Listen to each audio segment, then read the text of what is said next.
界に銀河に広がってく、それがいつか風となり消えて新たな日が始まる。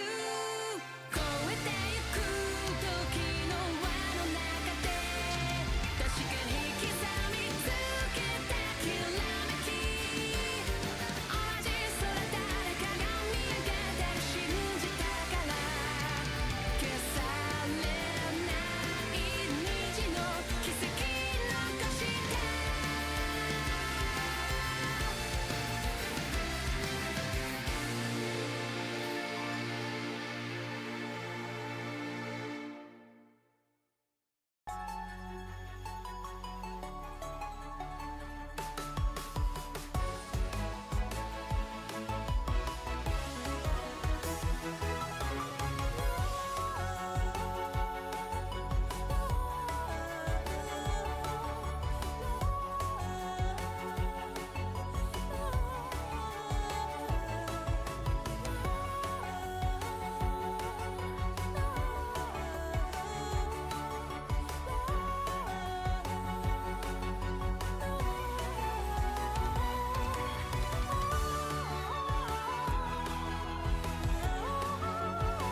welcome back to Draft.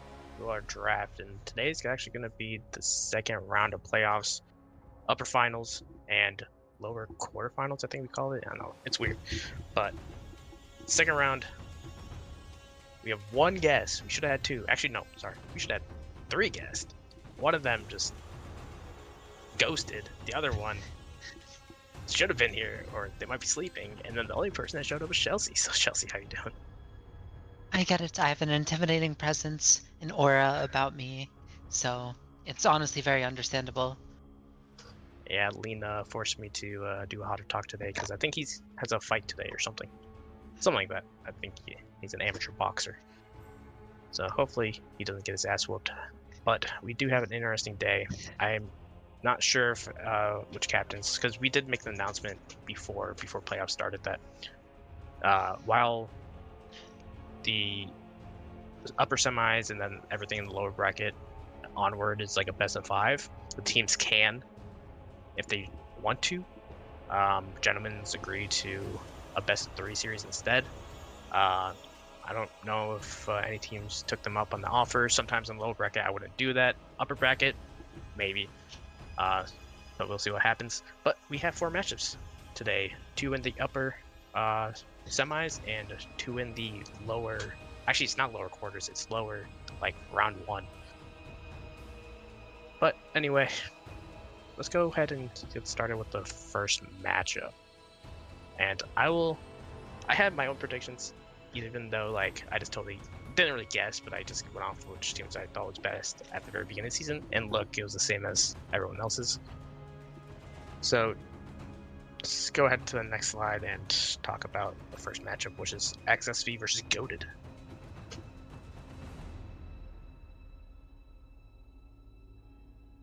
Chelsea, what's your thoughts on this matchup? As funny as it would be to say that Chief would lose, I think XSV is just pound for pound better than this goated roster. I feel like this splits draft tournament is very lopsided in terms of where the talent is. And I know there's at least one talented player on XSV in Chief, and I don't know if I can say the same about goated. Oh no, they have Caliburn.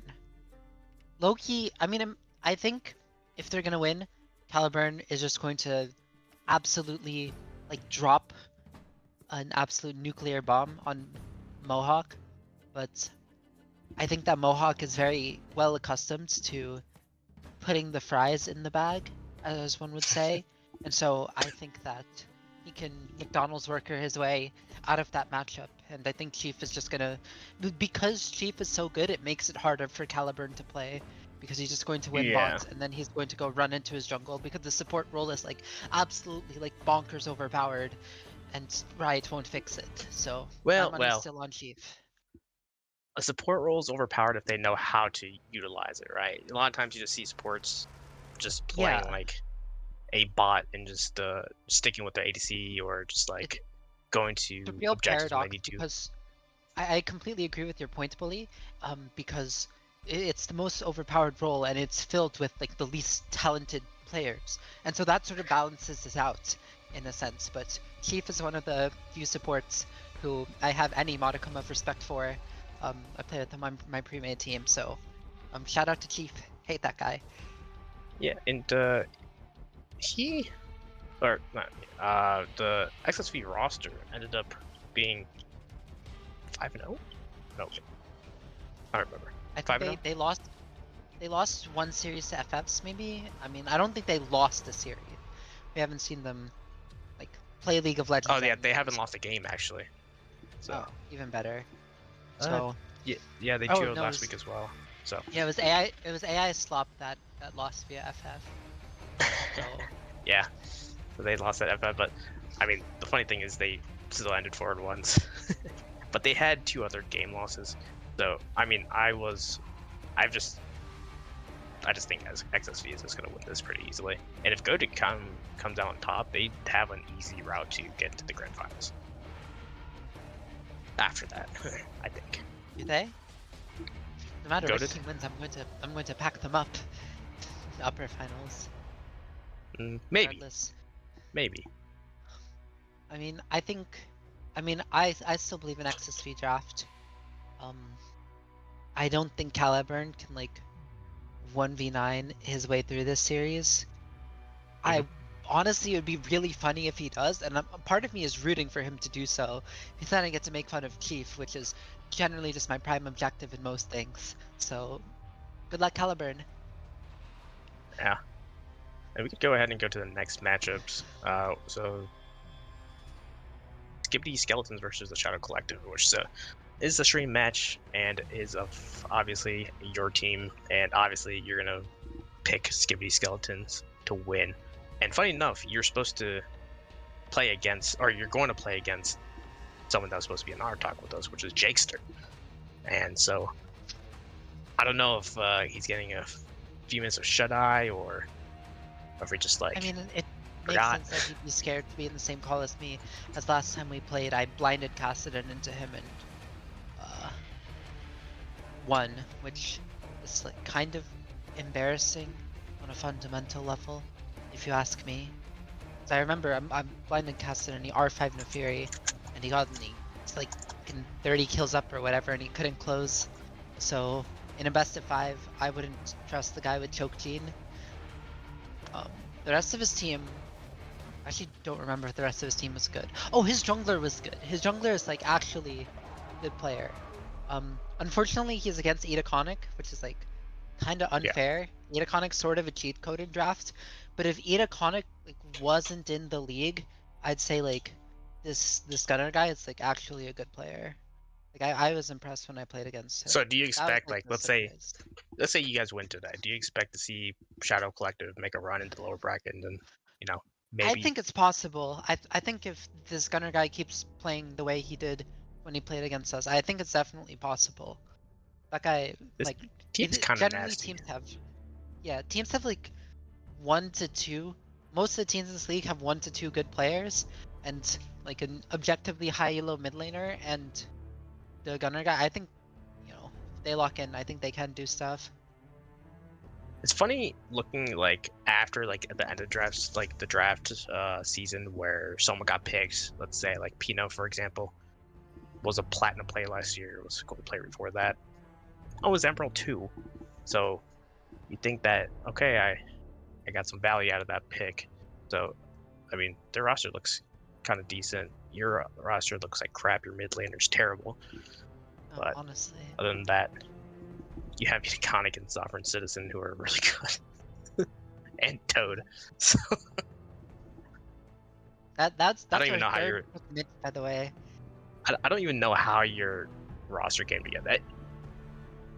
I mean, if you want to know, it's because people looked at Mitch's OPGG, they saw that he didn't play top lane champions, and they sort of just ignored him and passed him up.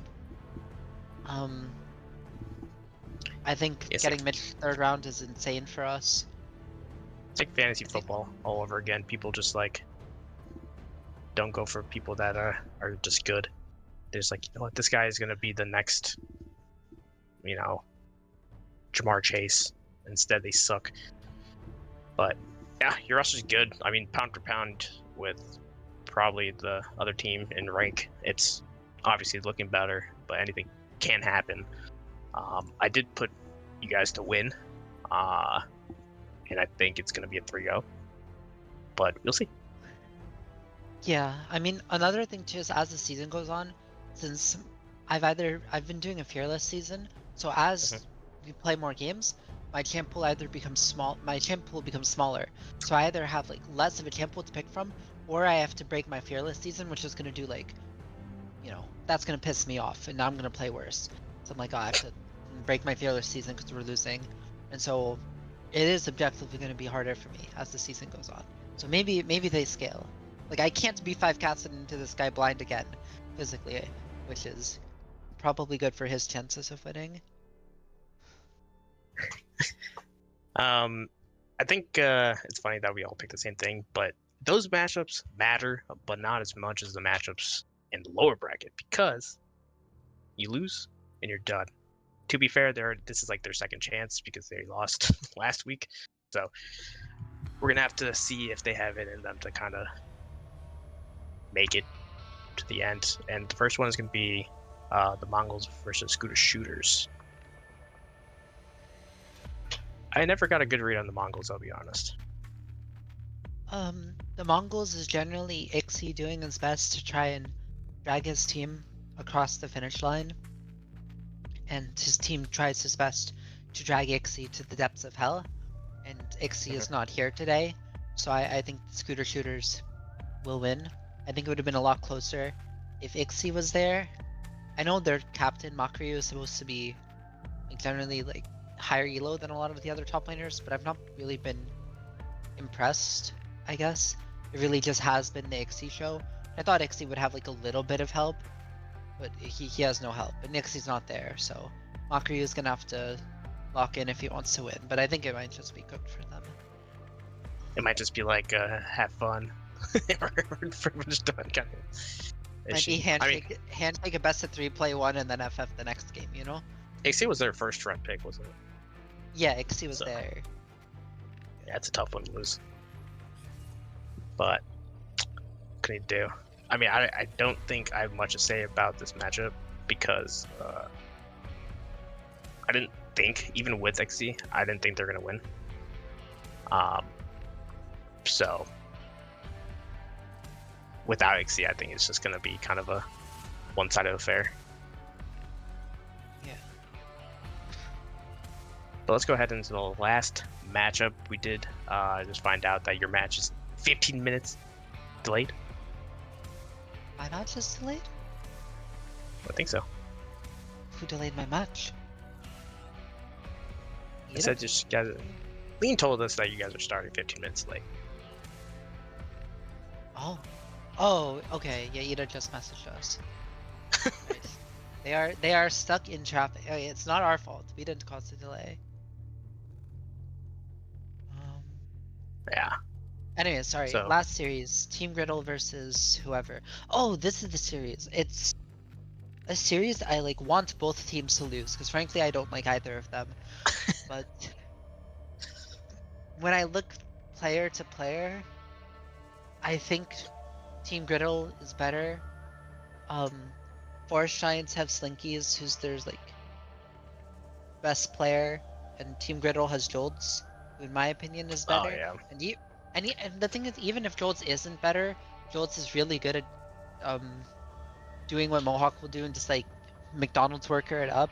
Because Jolts, Well- I feel like as a top laner, one of his greatest skills is to lose gracefully, you know, in certain matchups. And I mean, Yeah. I don't think he's gonna lose, but I'm saying even if, you know, because Slinky plays a lot of carry champions like the Kled and such, so even if Slinky is able to get ahead, I don't think it's gonna, Team Griddle's gonna collapse or anything. Yeah, I'll be honest. Like, even if you like think of like, let's say that, yeah, like you said, Jules loses, but in a 4v4, if you look at thinking that Slinkies and Jules are just going to go, head to head, and they're just going to be even, right? You look at the 4v4 of everyone else. The Waffles team is just better. Yeah, I mean, I think it comes down to that 4v4. I think it comes down to Griddle's ADC, Solar. I think like if you remove both top laners, I think Solar becomes the best player in the lobby. Because both Yeah. junglers are kind of whatever. Both mid laners are kind of like they're kind of the I don't know. same like Solar sort just of. went 0-7-0 on Gnar. I swear to God, if it's Gnar jungle, I'm gonna be pissed I saw- because I saw that kind of popping up now. Yeah, I listen.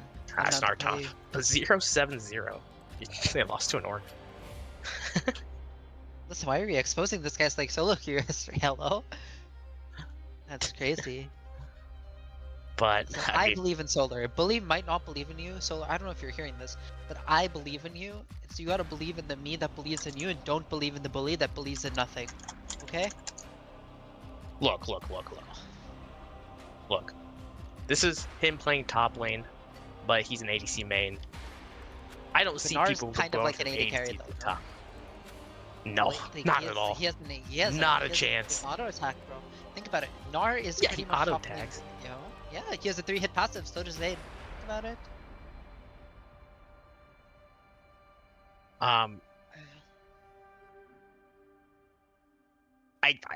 You play Gnar completely different. If you go, No, I'm rage if baiting you you, get, and it's working. act like. But yeah, Alright, I mean, the thing is, losing to an Ornn as a Gnar that much, he probably didn't respect the Ornn damage early, which always happens to people. It's like the idea of like Camille it's versus like Ornn, right? actually a solo. Okay, we're going. I need to look at this game. This is actually like a solo queue game he played. I'm so Yeah, confused. We're just like pocket watching this guy's solo queue matches. yeah. I randomly, I was That's looking at his crazy. account. That's insane, no? Oh wow, he did. I mean, he did go 0-7. I mean, I His team was actually doing decent too, so like. I mean, I get that, but we both know this has zero bearing on the match, right? You just wanted to air his. Like, were you in the game? Because you were in the game, I Yeah, would get it, I was bro. watching it every second Dude, of it. if you were this Rumble mid, then I would get it. You know, I would air his shit out too. But like, I don't think you're like that. I don't think you are Arthema hashtag NA1, bro. Like, that's not you. I look, he's top league. He's probably was autofilled, bro. Like, give the dude a break. That's messed up, to be honest. Oh, he was definitely autofilled, without a doubt. Yeah. I mean, we Without should. a doubt, he was autofilled. But it's also funny. I'm actually surprised he didn't play like Vayne top. Might have been banned. I mean, okay, what's the matchup? It's yeah, Vayne into Ornn. Is he red side? I mean, he could have. I mean, look at his team though. They kind of do need like a Gnar, It's fucking solo queue. a Gnar with Rumple and Leona. What are you doing as Vayne here into the rest of their team? Playing a little bit better. Because Udyr is just gonna full clear down anyway, and then Nidalee's just gonna come kill you. At least Maybe. Gnar has a. Yeah. Unless you're the goated Vayne player. This guy doesn't even seem to play Vayne, like as an AD carry. Though he does have Vayne games, 7 and 10. But actually, I should not be airing this guy's Vayne win rate. You know, I'm like becoming the evil that I protested against. But I mean, you're just hating to be. I'm here trying to defend whoever Solar hashtag Zen is. All I remember is that I I watched think him play and he was good. like, Okay. yeah, I think he's good too. Then why are you airing out his 0-7-0 Sudoku game? Cause that's funny. It's a funny. That's fair. That I can't argue with that. I also do most things because I think they're funny. Cause like the funny part, like even if he was like 0-10 in like 2, at least like part of 2 kills, but like 0-7-0 is just like. It's like Actually, you know what would be funny? I think I want Forest Giants to win because that would be the funny outcome. Because if they go and make finals, I can go beat this guy again, bro. Yo, I'll leave Echo. You gotta up pick too. Gnar mid. Dude, I'll play. Yo, we'll play one game in our mid. Thing is, I've already used my Echo game of Fearless, and so now I just have to let him have the Echo, and I will show him how to beat Echo. And then I will offer. I'll even like go lower on the rate. It was 50% off after I beat you once. It'll be. What is it? We'll go 75% off Echo coaching after I beat you twice. That's an insane value. At some point, you just have to sign up for the offer, right? Yeah. But anyway, there was only 4 matches, and you gotta get ready for yours, even though you guys delayed yours. So We don't get ready for our matches, bro. There's nothing to prepare. We I show know, up, we put our champions in but a I villa, wanna we leave. spin them. That's fair. I also am getting Because I had to cast earlier today. I want to do something else. But I honestly, I think there's 2 good matches, right? I think the XSV one's actually a pretty good match. Yeah, I think that one's definitely the one to watch. And I think It's the not the one we are the watching, Griddles but it's the one to watch. versus the other team is actually pretty decent too. Well, yeah, that is definitely the one to watch, and we're not streaming it, which is fine. Maybe we just wanted a quick series. yeah. Who knows? I'll be very excited to see whichever team is gonna, do their best in the brackets and then come second to us in playoffs. That's exciting to me. I do not know who we will be beating in grand finals, to be honest. I know we will be beating one of these teams in grand finals. I do not genuinely know which one. So that's exciting for me. Like whose day I can ruin on what day is grand finals? April I don't know. 25th. I'm gonna ruin Is 5 it? people's day. I just don't know who it is. Yeah. Well, good luck with that. Anyway, we will end it here, and when we come back in about 25 minutes, we'll be ready to start the upper finals match versus between Skibidi Skeletons and Shadow Collective. Oh yeah. So W Skibidi go take a break, go skeletons. eat some dinner, go to the bathroom. I don't care what you do, but come back in like 30 minutes.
涙よ星に瞬きを伝えて守るものがあるからきっと強くなれる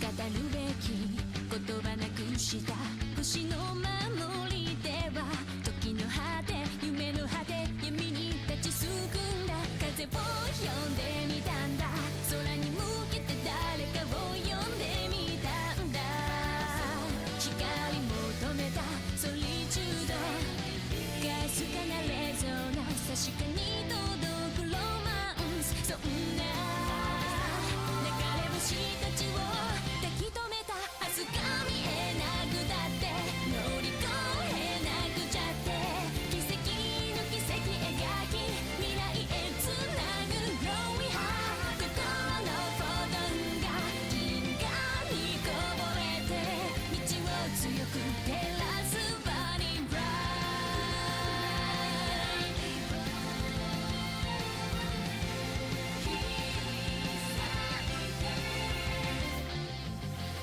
それぞれの思い秘めた星の守りでは空からの呼ぶ声に導かれた重ねる手と手には言葉なんかより伝わることがある熱い心通じ合った確かなレゾナンス見つけるのはエッセンス目指した意識の先がディスティネーション答えが見えなくてくじけそうになって支え合い誓い合う絆でつなぐシャイニースマイル心のフォトンが銀河に溢れて道を開く鍵は My Starlight Heart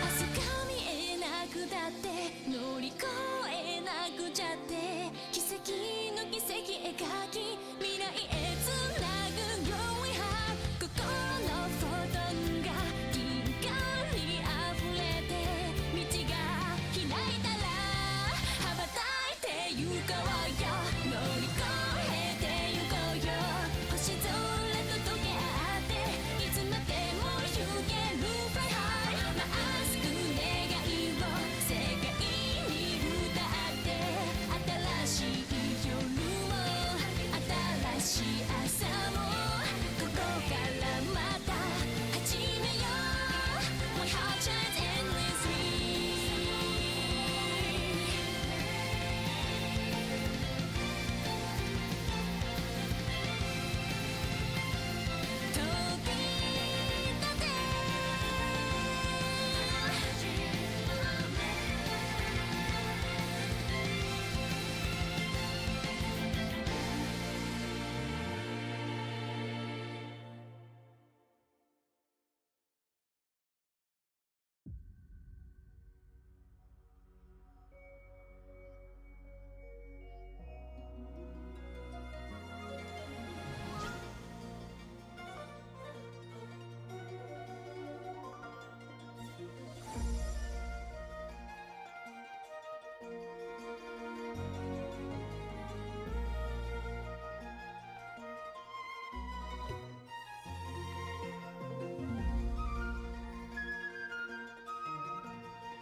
Welcome Hello, everybody here. everybody.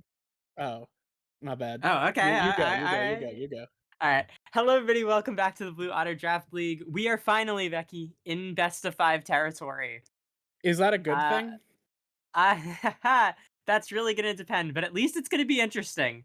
I don't think we've ever had a boring draft best of 5. I can't remember any, at least in my time. Tonight we have Skibidi Skeletons versus Shadow Collective. Feels like it's like the third time that we've had this specific matchup on stream, quite honestly. Somehow they just keep finding their way back to each other. It's almost destined to be, but right now we are, I believe, still in the upper bracket. So who knows? We could be getting a fourth Skibidi Skeletons Shadow Collective should all things work out. But tonight, it's just gonna be these two once again. Feels like we've casted them so long, and quite honestly, I think it's very exciting. It feels like the storyline has been pulled together through the entirety of the. Yeah. So, Skibidi Skeletons have obviously been the team to watch in terms of results in the season and just the strength of team, strength of players, a lot of really strong carry performers, a lot of great very well-rounded team composition possibilities. So they've certainly been the team to beat going into the playoffs, and we'll see if the Shadow Collective can knock them down a peg and send them back in and send them down into the losers bracket, perhaps earlier than anybody really anticipated. So yeah, Yeah. I was about to say we have so many like Domar, Shadow Collective, Lambo, Jakester. We have a lot of classics on this team. Skibidi Skeletons is sort of a lot of like the draft league veterans, so to speak, right? You have like Lucy, aka Florigato.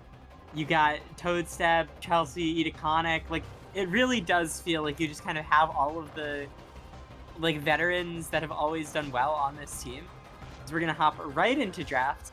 Already getting bans out of the way. And Bess is ahead, not a shock if anyone has watched any Worlds.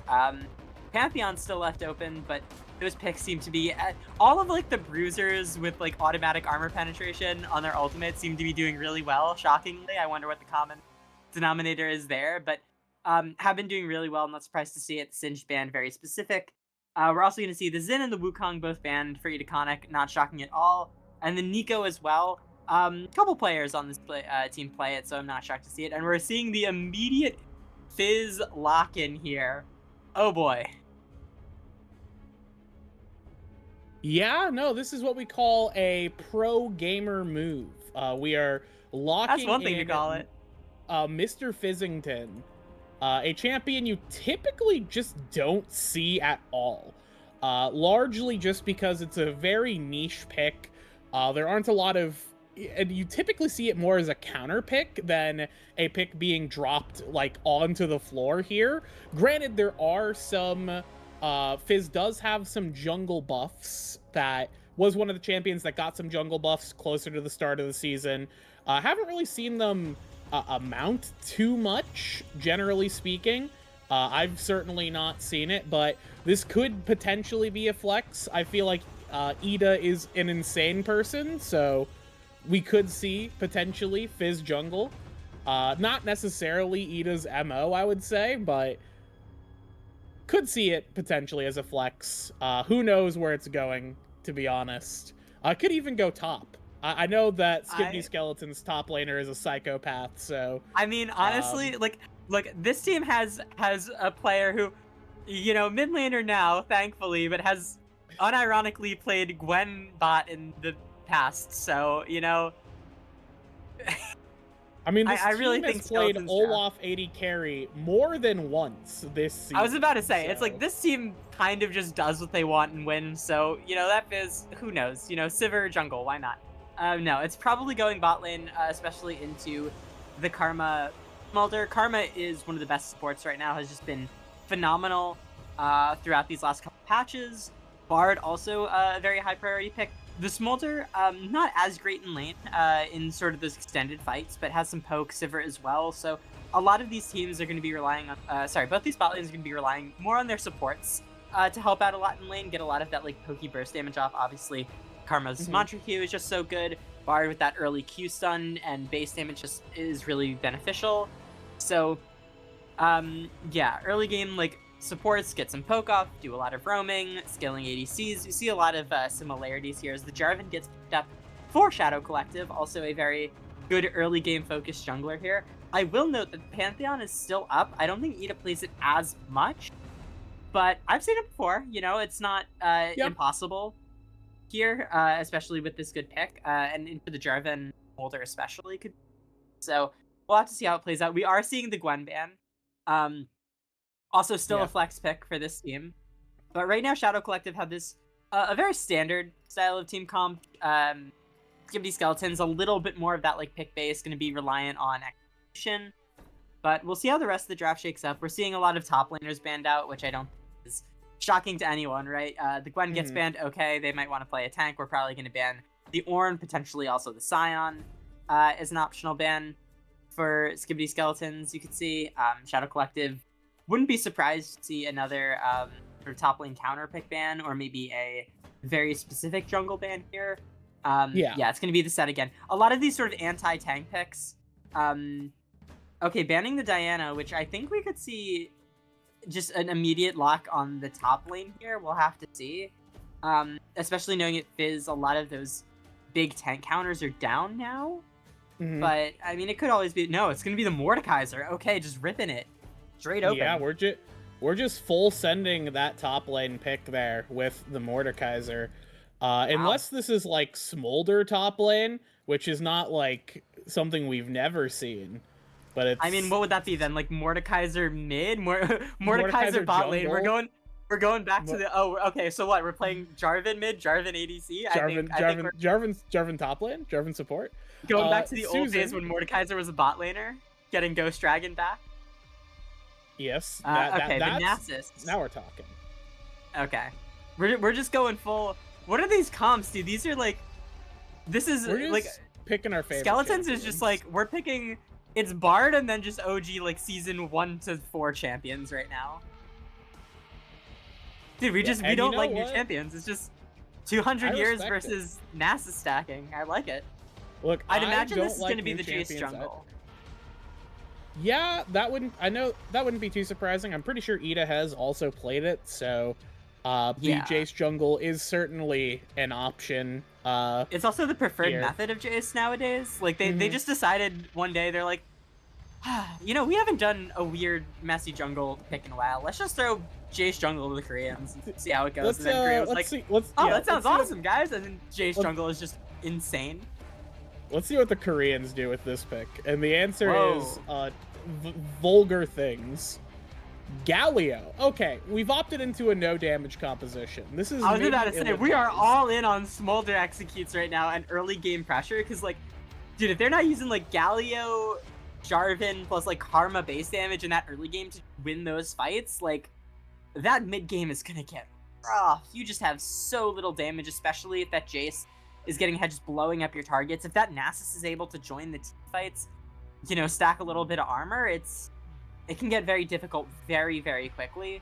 That being said, I mean, like, transferring into the mid game, like, you have a lot of, like, still, like, good base damage and good, like, burst in your Galio, in your Jarvan, in your Karma. But yeah, you are all in on that Smolder for late game. I mean, Mordekaiser's fine, but it's probably going to get isolated into the side lanes or run down by a Nasus. It's not really a massive team fight pick, especially here when you have Sivir spell shields, Fizz E, just everything to avoid it.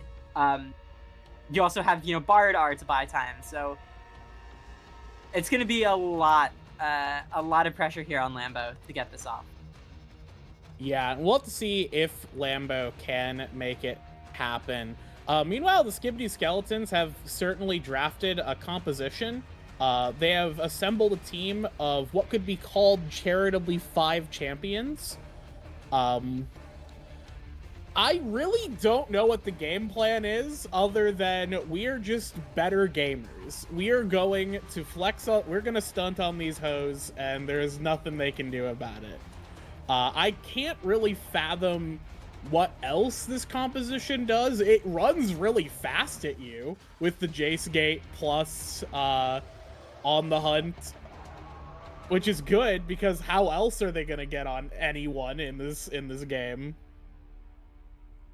Yeah, it doesn't seem very easy. I mean, realistically, Jarvan QE into Flash art with a Galio follow-up is still quite effective on a team without a whole lot of mobility to get over those walls, right? You're really relying heavily on flashes to get out of the cage at that point. You really have to play around your flash timers in Skeleton. So I think it's really going to come down to... I don't even think the mid-game transition, I think that's going to be important, but I think we're probably still going to make it to late game no matter what with these team comps, and I think those late dragon fights are really going to be where both teams are going to have to shine. But for right now, I think we're going to cut it to a short break. We have a best of 5. We got to save at least a little bit of our voices for tonight, and we will see you in just a few short minutes. So anyway.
Hello, hello, hello, everybody. We are back on the Rift.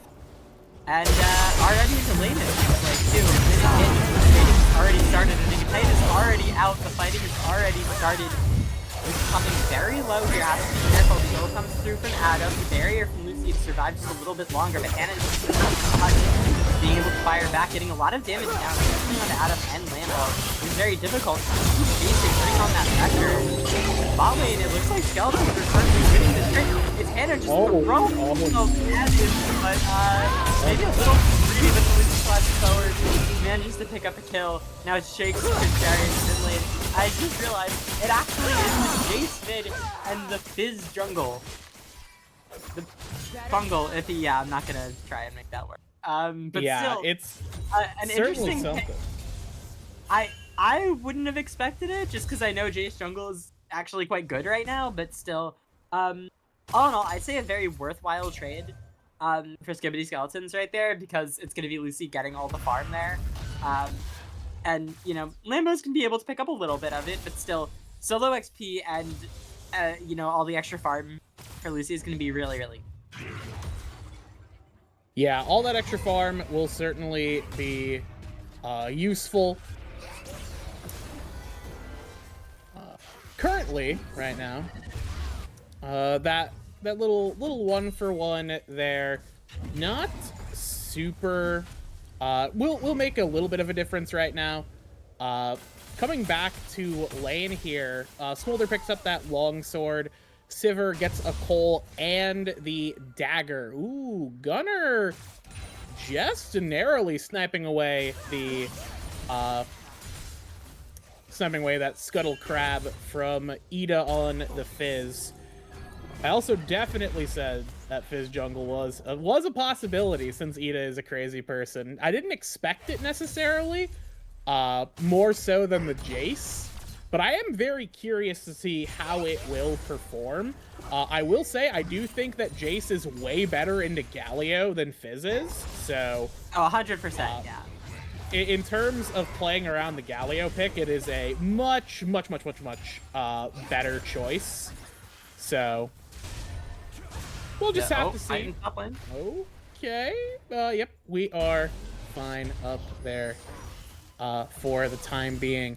Kind of taking a look around at the rest of just some Keystone Summoner choices. A lot of it is all pretty standard. Nothing too unusual at current moment. So it's just gonna be a little bit as we wait to see what our players have in store, what plans, what devious deeds. I think probably the plan is scale to 300 minutes, because I just realized Skibidi Skeletons have 3 calls. I mean, if you're playing against a team whose goal is to get Smolder online, you might as well just scale with them. It's like, oh, okay, well, we're gonna try and cash in with this this garbage a little bit sooner than maybe you anticipate, and hope you got a plan for it, bud. Otherwise, you will suffer. Yeah, and I just realized, I think Tosef is just like straight up not here today. I just realized that, like, I don't think I've registered it until I said the names, but I'm like, wait a sec, that's not Tosef's. Yeah, so it's gonna be different support. I don't know if that's just for game 1. We'll try and get, but right now there is a sub currently playing, so not even at their full power yet. Okay, Tosef in Japan. Enjoy your trip. Thank you for tuning in, because it's like, what? It's like something in the morning over there. Toadstep butt Japan Pog. Butt Japan. All I'm saying. Oh no. I mean, look, what's honestly, not Pog? What's not Pog? Yeah, maybe we need the teleconference. We gotta get you gotta get the Ethernet and just play on ping at this point. I don't know. No, it's unfortunate, the Jarvan gank there. Hannah unfortunately not being able to flash in time, but yeah, still not the end of the world. The goal difference is pretty much still exactly even. Right now, there's not a lot going on. Mostly just because there's a bit of a farming in the mid lane, but that's really all there is to it right now. We can see Idaconic trying to fight a little. The Dragon doesn't want any of it. I think realizing that Cherry was missing from mid and did not want. Yeah, not want any of that smoke. Ida going for that Drake right there. Should be just a freebie for our good friend, the Fizz, and the Skibidi Skeletons. First round of Grubbins still up in the air. We'll see which team that goes to. And yeah, first Drake picked up by the Fizz. Honestly, earlier than I expected. Fizz did that, I think, with just Bard. Maybe even did that solo. So, I love when the Mordekaisers hit the Death Realm and then, like, nothing happens and they just emote on it. Like, yeah, okay. Yeah, alright, whatever. It's fine. Well, whatever. Okay. I guess. Sit under your tower, I guess.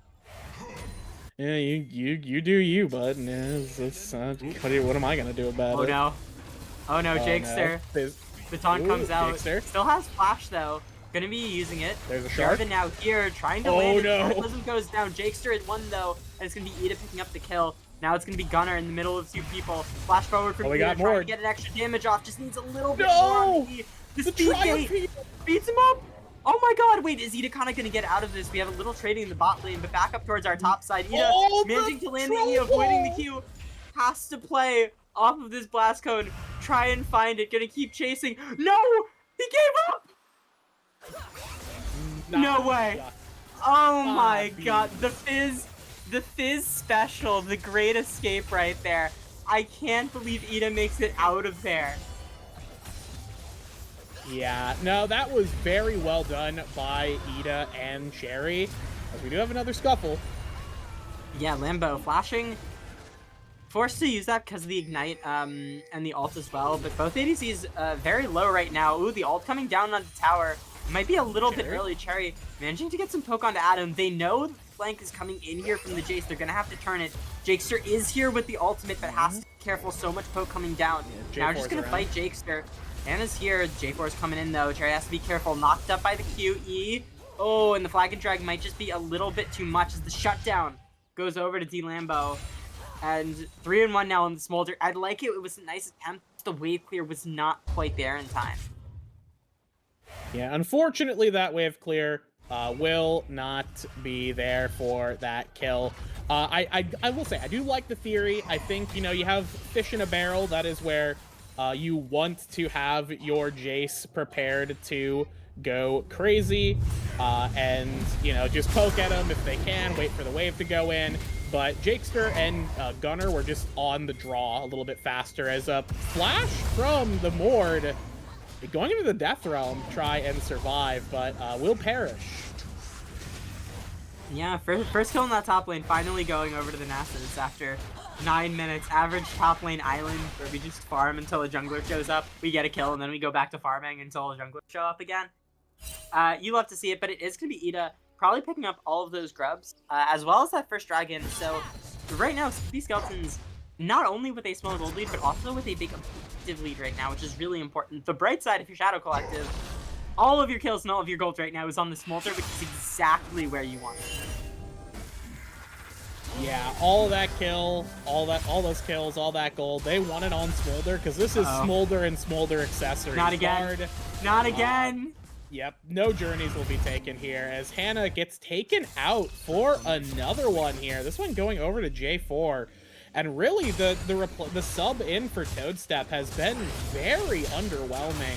I understand that playing what? I mean, Lucy? At that point, the drive is just in your jungle, sneaking around. So you know, I mean, maybe you should have been able to call it Cataclysm here from Gunnar though, and Lucy without a flash means that the driver's gonna get another kill.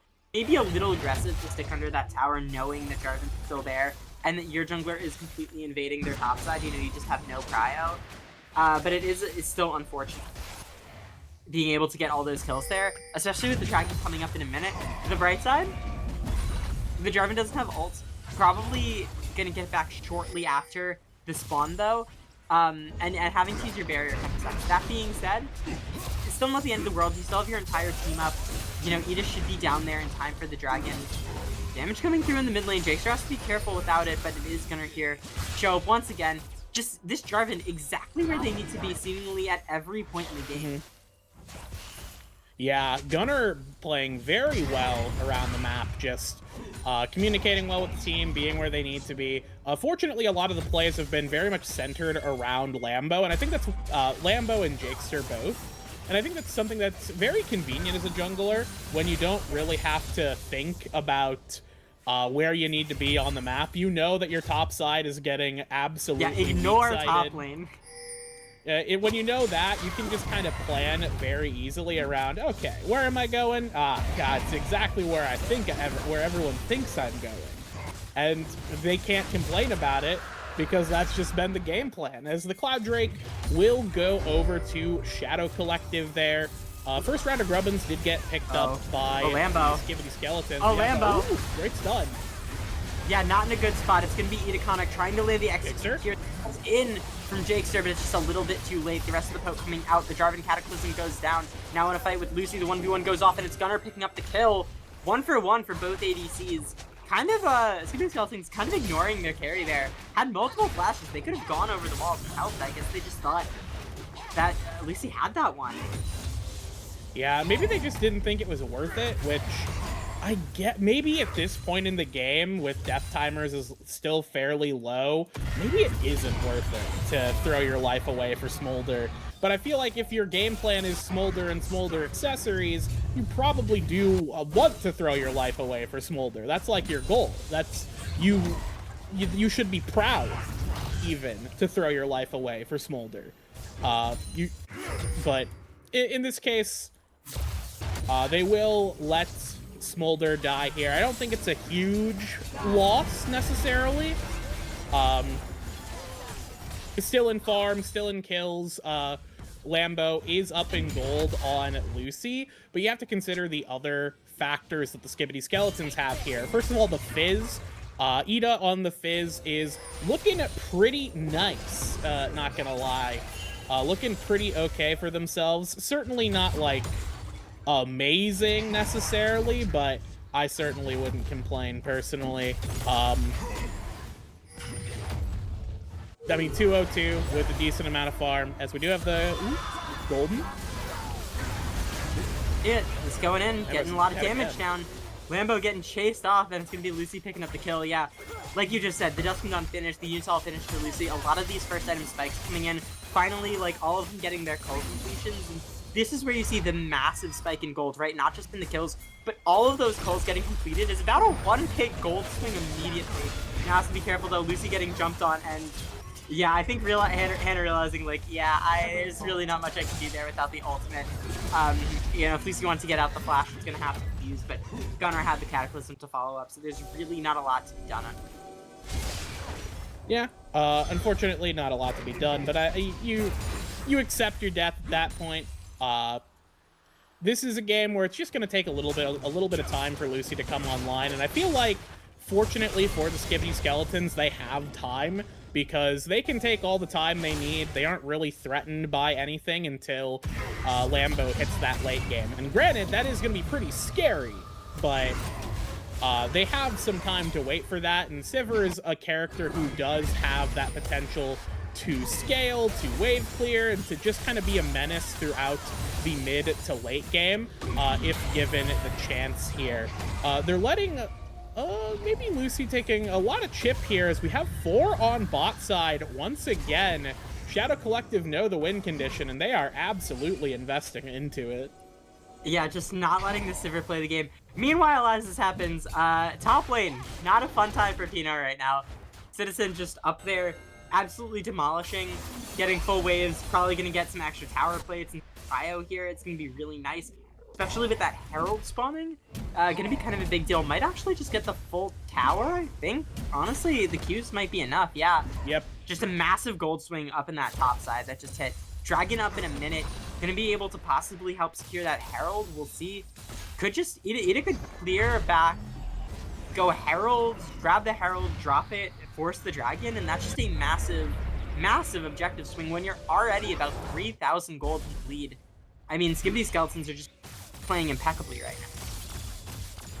Yeah, these Skibidi skeletons looking very on point this game. Sure, they've dropped a few deaths here in the bot side, but when you look at the position Sovereign Citizen is in right now, looking pretty strong for themselves as Lucy picked up Lambo here, just a little on the side, a little bit of bonus for themselves, a little present as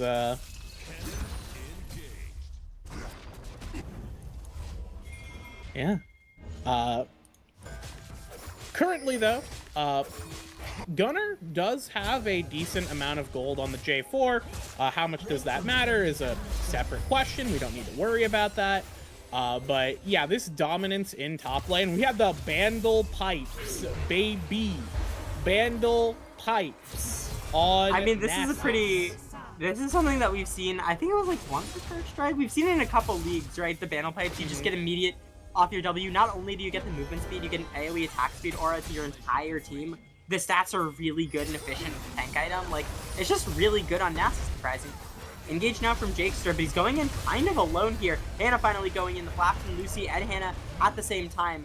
Now with no Cataclysm, no Galio ult used, gonna be a bit difficult. Sovereign Citizen just splitting up in that top side. Looks like they could give this dragon away and give Sovereign Citizen another free inner tower, which, I mean, I honestly, it's for second track, the lead, yeah, the lead that this Nest is about to have is disgusting. Already an item up, just got probably another, like, what, like 500 to 700 gold here, probably, plus all the extra waves, already 40 CS up. I mean, it's gonna be, once that Nest joins the team fights, it's gonna be very difficult. Yeah, I guess, you know, maybe the game plan is we just hope that Nasus doesn't join team fights. I don't think that will work out very well, but we can pretend, and that is almost as good as reality. I was about to say, NASA's building Bandle Pipes. I don't think it's a very reliable option to say that he's just not going to join the fights. Nah, I feel like that's kind of... Yeah, no, I love Bandle. I will say I love Bandle Pipes. It's one of my favorite items. My favorite new support items. I think both. It is just really funny. It has a lot of really weird usage. A lot of really bizarre champions can make use of it, and that's my favorite kind of item. One that just has a lot of weird flexibility and niche cases that you wouldn't really think about necessarily until you're in the tank and you're like, oh wait, this is actually, like, we can do this. This is pretty good, actually. So with that said, though, it is still just a top side lead. Theoretically, if Lambo doesn't die horribly, we could see a potential Smolder carry. You know, we are waiting for Godot, as it were. And if you're familiar with that literary reference, then you know it's going to end really well for. Oh, surely. Yeah. Remember in the play when he arrived, when he finally heard, and everything went well. I don't know. I've been trying to get tickets. They're so expensive. There's one on Broadway right now with Alex Victor and Keanu Reeves. I've heard it was very good. Unfortunately, I've not been able. But you know, all my play and literary enjoyers out there. I don't know. I saw the what's it called? The Dog Day Afternoon production the other day. The one with what's his name? Evan Moss-Backrack and guy who played Punisher, whose name I can't remember right now. He was on The Bear. Yeah, I don't know. John Barenthal. There it is. Okay. Talking about the plays right now. Yeah, and yeah, this is we've reached the LCK part of the stream, where I was about to say this is I think a contextual Shakespearean play, as it were, right? You follow the classic. Oh well, I'll hold that thought as Gunner tries to go for a gank, and Sovereign Citizen pops the ultimate. They're gonna need a lot of players up here, and Sovereign Citizen is just not afraid at all. He's running them down in the 1v4. Jerry finally approaches Hannah. Unfortunately, misses the ult, but it's Sovereign Citizen in the death realm that gets the 1v1. Adam finally going down. The ultimate gets popped. Jakester goes all the way in, but Gunnar without an ultimate, without a flag and drag, is not going to be able to do anything. Hannah flashes forward. A lot of slows right now. Gunnar with flash, flag, and drag. Finally, it's Jakester going in with the ultimate, but not able to catch anyone on the flip. We see a lot of people very low, but Edaconic hasn't even arrived yet. Going over, maybe potentially finding something, but no, not going to be able to do it. And honestly, when you send everyone there for the Nasus who just immediately turns it into 1v4, I think at this point you kind of know, that might be how the rest of the game is going to go, right? Lambo is begging, praying to get to these stacks, get to these executes, because that's going to be the big win here.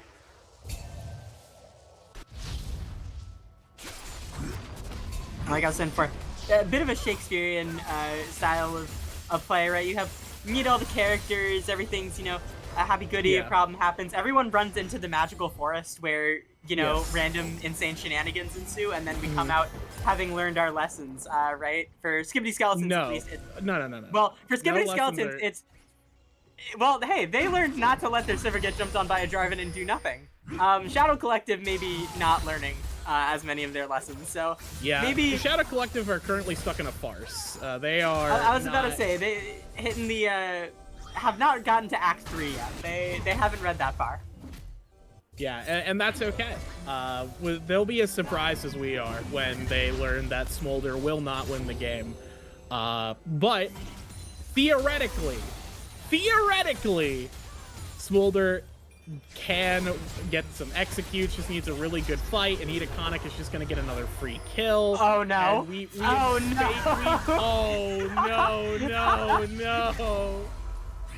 It's just, you just have the guy looking up. Oh man, that's right for Lambo. Once you get hit by that ult, you just see the entire, it's like what's called the Spider-Man village, just pulling up, just everyone around you just staring, waiting for you to come out of that ult, knowing that you are cooked. All right, they're going for Sovereign Citizen again. Let's see if they can do it this time. They won't. Man, they are not doing damage. Maybe. Are you sure about that? I don't think they are. Never mind. I don't think they are. No damage. Oh man, look this is. Look at Sovereign Citizen's Qs are healing Don't more worry, damage. our than damage they're has doing. arrived. It's karma. Okay, it was karma. Oh man, that was. Oh man, that's got to be a little bit demoralizing. I don't even think he had the Spirit Visage before that too. I think all of that healing, everything was just pre-Spirit Visage. It's gonna get worse. That was unfortunately all natty. It is going to, in fact, get worse. So, buckle up, I suppose. So on the faction floor of my school, where I was taking a bunch of classes, there's a bunch of signs on the bathroom, remember to flush and stuff, and they've been there for a while, so the pages are coming torn, and someone wrote under it, I'm so tired, and in classic fashion student fashion, instead of words of encouragement, immediately below that someone wrote, me too, it gets worse. Good. Which, and that is, in fact, the story of this game, as we're going to watch things get worse. At a certain point, you gotta be like, it's okay, team, we got this. Yeah, okay. Oh, maybe they do. Hold up. Maybe if our mid laner just decides to walk into River alone at no HP against the Smolder, That's the cherry we all know. That's the Chelsea. That's the cherry that we all know and love. Now we see. Oh, and we're just walking in solo on the Bard, solo on the Fizz. I mean, yeah. Just go. Just send it. Decisions being made are a little bit questionable at this point. Although we did just walk under tower into a Sivir. Oh, okay. Okay. Huh. Decisions being made. Wait. Decisions being made. We're just fixing the Sivir onto tower. We're not learning our lesson. We just don't learn. We never learn. We never learn. Right. We walk in one by one under tower farce. into the 3-item Sivir. This is a tragedy. This is officially a tragedy. We've officially transitioned into tragedy mode. Oh man, that entire time Nasus just wasn't even a fight, just split pushing. Yeah, I mean that's the Nasus dilemma. where if you invest any amount of time into anything, Nasus takes your entire base. And this is a Nasus that is absolutely so hyper accelerated that you give Nasus an inch, he is going to take the entire game. We do have damage, we do have Lambo as, okay, we don't have Karma anymore. Well, at least Lambo was able to pick up the kill. That's something. I don't know. That entire fight for Nasus felt like, do you remember like the old meme, the just play safe mid? Yeah. Yeah, right. What happened to playing my safe? nights, you turn out. Just everyone's like sweating just in the team fight. You just got one guy, I'm out of payroll. It really just feels like Seven Citizen, all he's been doing this entire game is like me split side lane, me hit tower, me get kills. And it's working. That's all you gotta do. That's kind of the big fault with the one threat composition is you do not have somebody who can cleanly check Nasus. Like, there just isn't wave. I think the big thing is there isn't wave clear. I was about to say, it's like kind of. Are you sending Mordekaiser? Like, I think severely, and this is like a big thing that we've seen in draft leagues a lot, is way too much emphasis on the Mordekaiser. This champ is not what he was, 4 seasons ago. And I feel like you got a lot of top laners just holding on to hope, like, hey guys, Mordekaiser isn't a bad pick. Like, we're in like Ambessa, Renekton, Zehen, Pantheon meta. It's just like, if you are not getting bruisers. If you're not getting like bajillions of free stats on your just passives for your ults and abilities, like, and like insane mobility and ridiculous lockdown and just everything you could ever want, there's really, the characters are getting outpaced nowadays. And ironically, one of the best ways to deal with that is just by stat checking them, which is something that Nasus does. And Mordekaiser's just not a stat check champion anymore. He's just, so much of that power budget has been put in to the ultimate and the ability to like get this early isolated Q damage off in lane and then transition in this, that if you ever fall behind, it's really difficult to come back.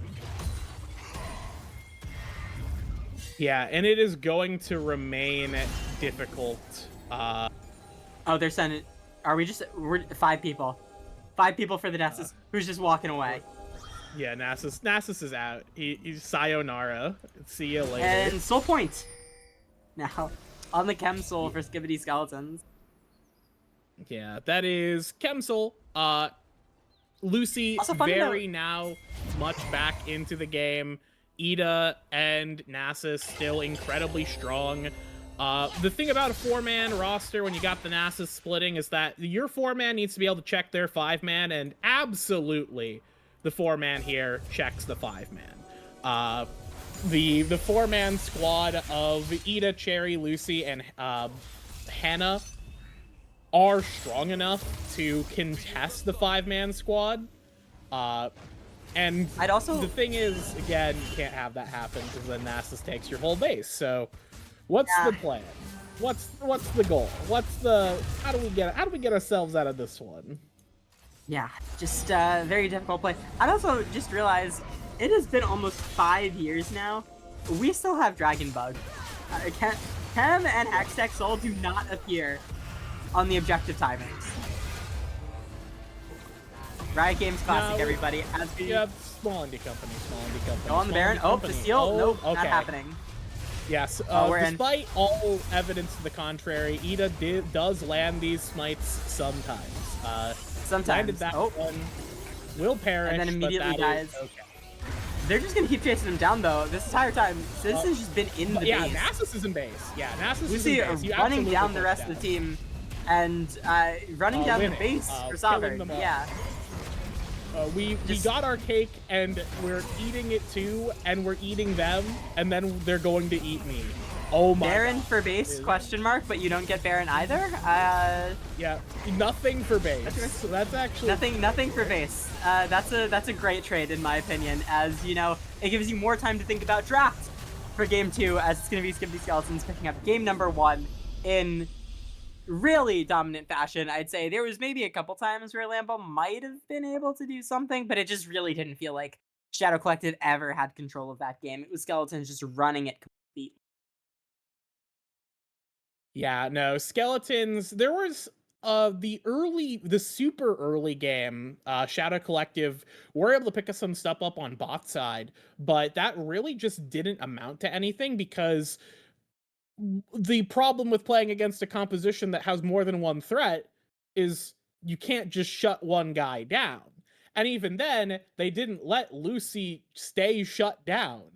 They decided to funnel themselves into the Sivir and die horribly, giving Lucy a way back into the game to where, oh no, now our one advantage has disappeared. So what is our game plan? The game plan is we have absolutely nothing. Like theoretically, Mordekaiser does damage, but that's very much theoretically. Obviously not the big, large super bruiser DPS that you would see from other picks like the Zehen or the Ambessa. So those were banned. So they went with the Mordekaiser and did not pan out. So we'll see if it pans out next game. We're gonna go to a quick break unless you have anything else you want to add. No, just good play. Excited into game 2 as always.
All right. We're already back. We're already ready for draft, apparently. So This should be never hopping happens. into that very shortly. Yeah, I was about to say, usually we're waiting like another 20 minutes. Everyone's got to go get water, go get their food. I think we had someone run out to go get, what was it? Was it might have been pizza or something once. It's like they were Yeah. gone for like 20 something minutes. Well, Like, they well, had we to had go eat- somebody. We had I mean, there have been things that have happened to players in draft that we legally cannot talk about. So I was about to say, there's been some very questionable. I still remember the one. I think this is back in the EDL days. Someone legitimately just ran to get food and put everyone on break for like 25 minutes.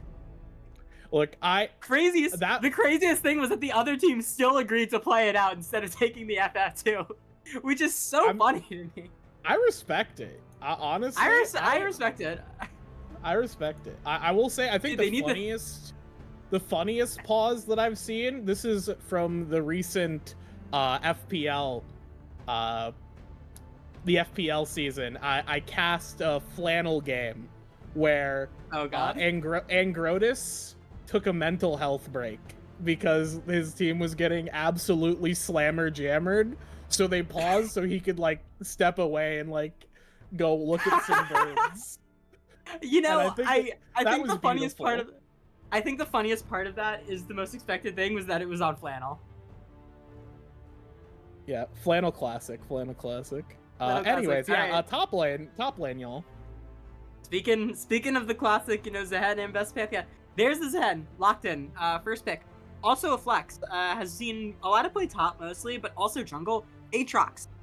Classically a top laner. Again, more recently has been seeing play in the jungle.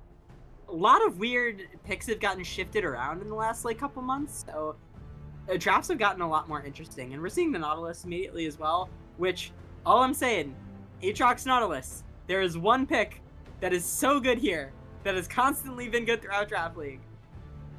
Maybe we're saving it for later in the series, but you know, it's a Draft League classic, almost 100% win rate in drafts.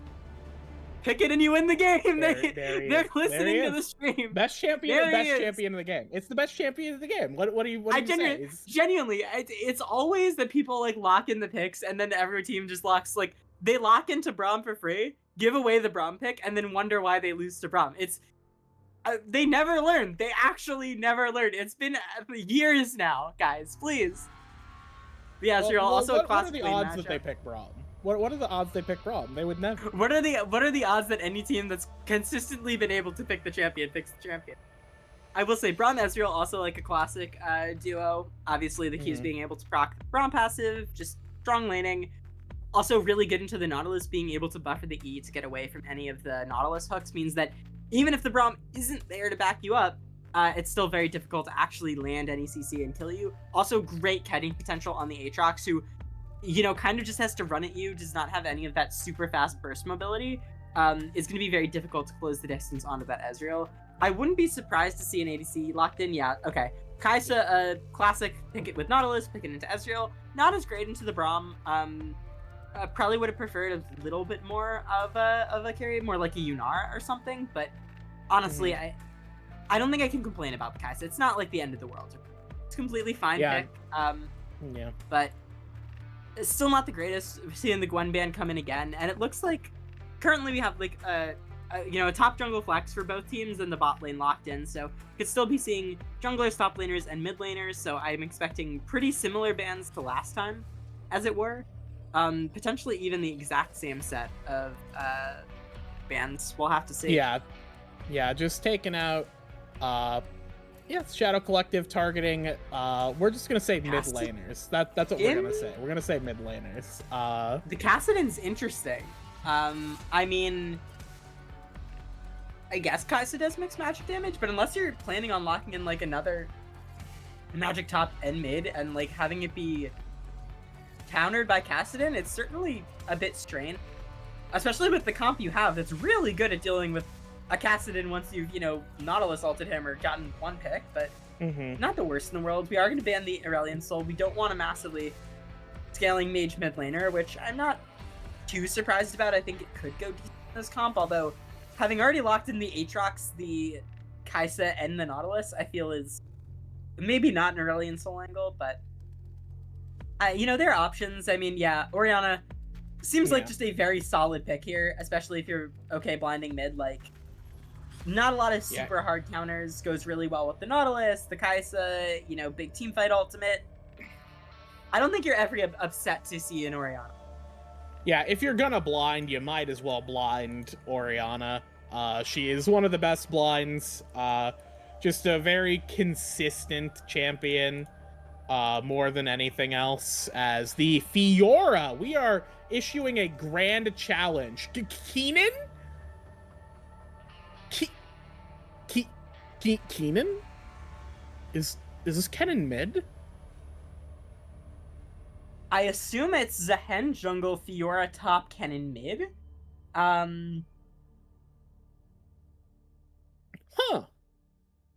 I consider myself intrigued. How very based off interesting. Based off our players, I feel like that's it. I mean, look, realistically, Fiora's not going jungle, right? The champ just does not have enough damage to it right now.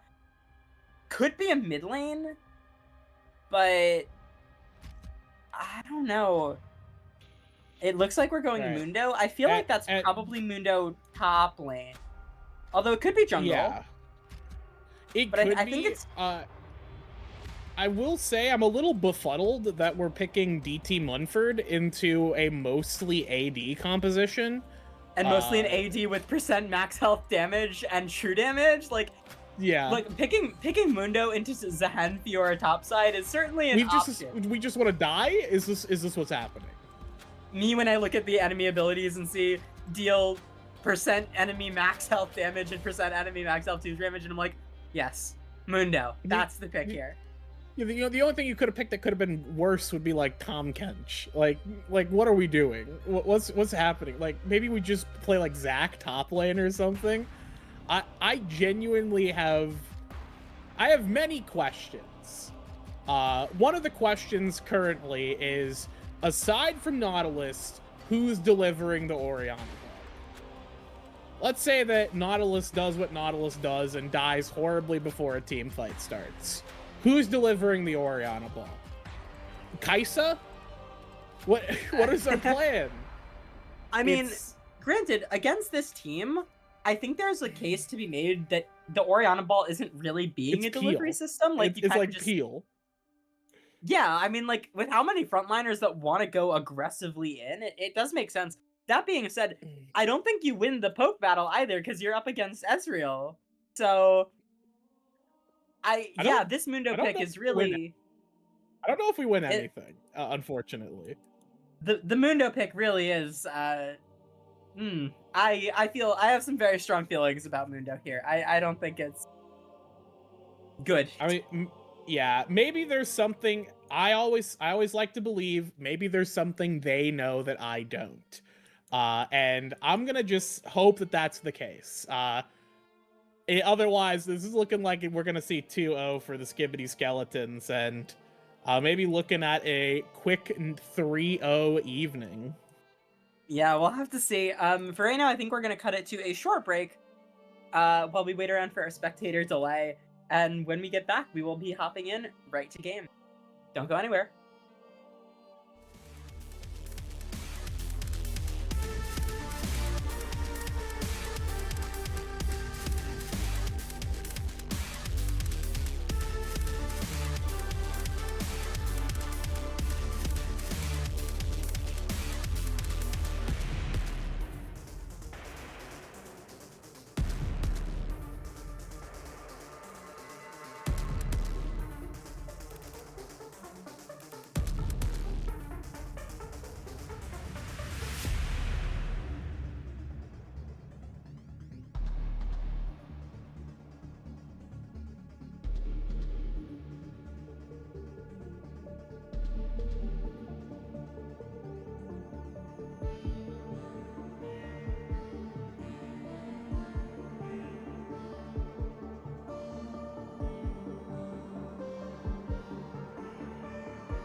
Hello, everybody, and welcome back.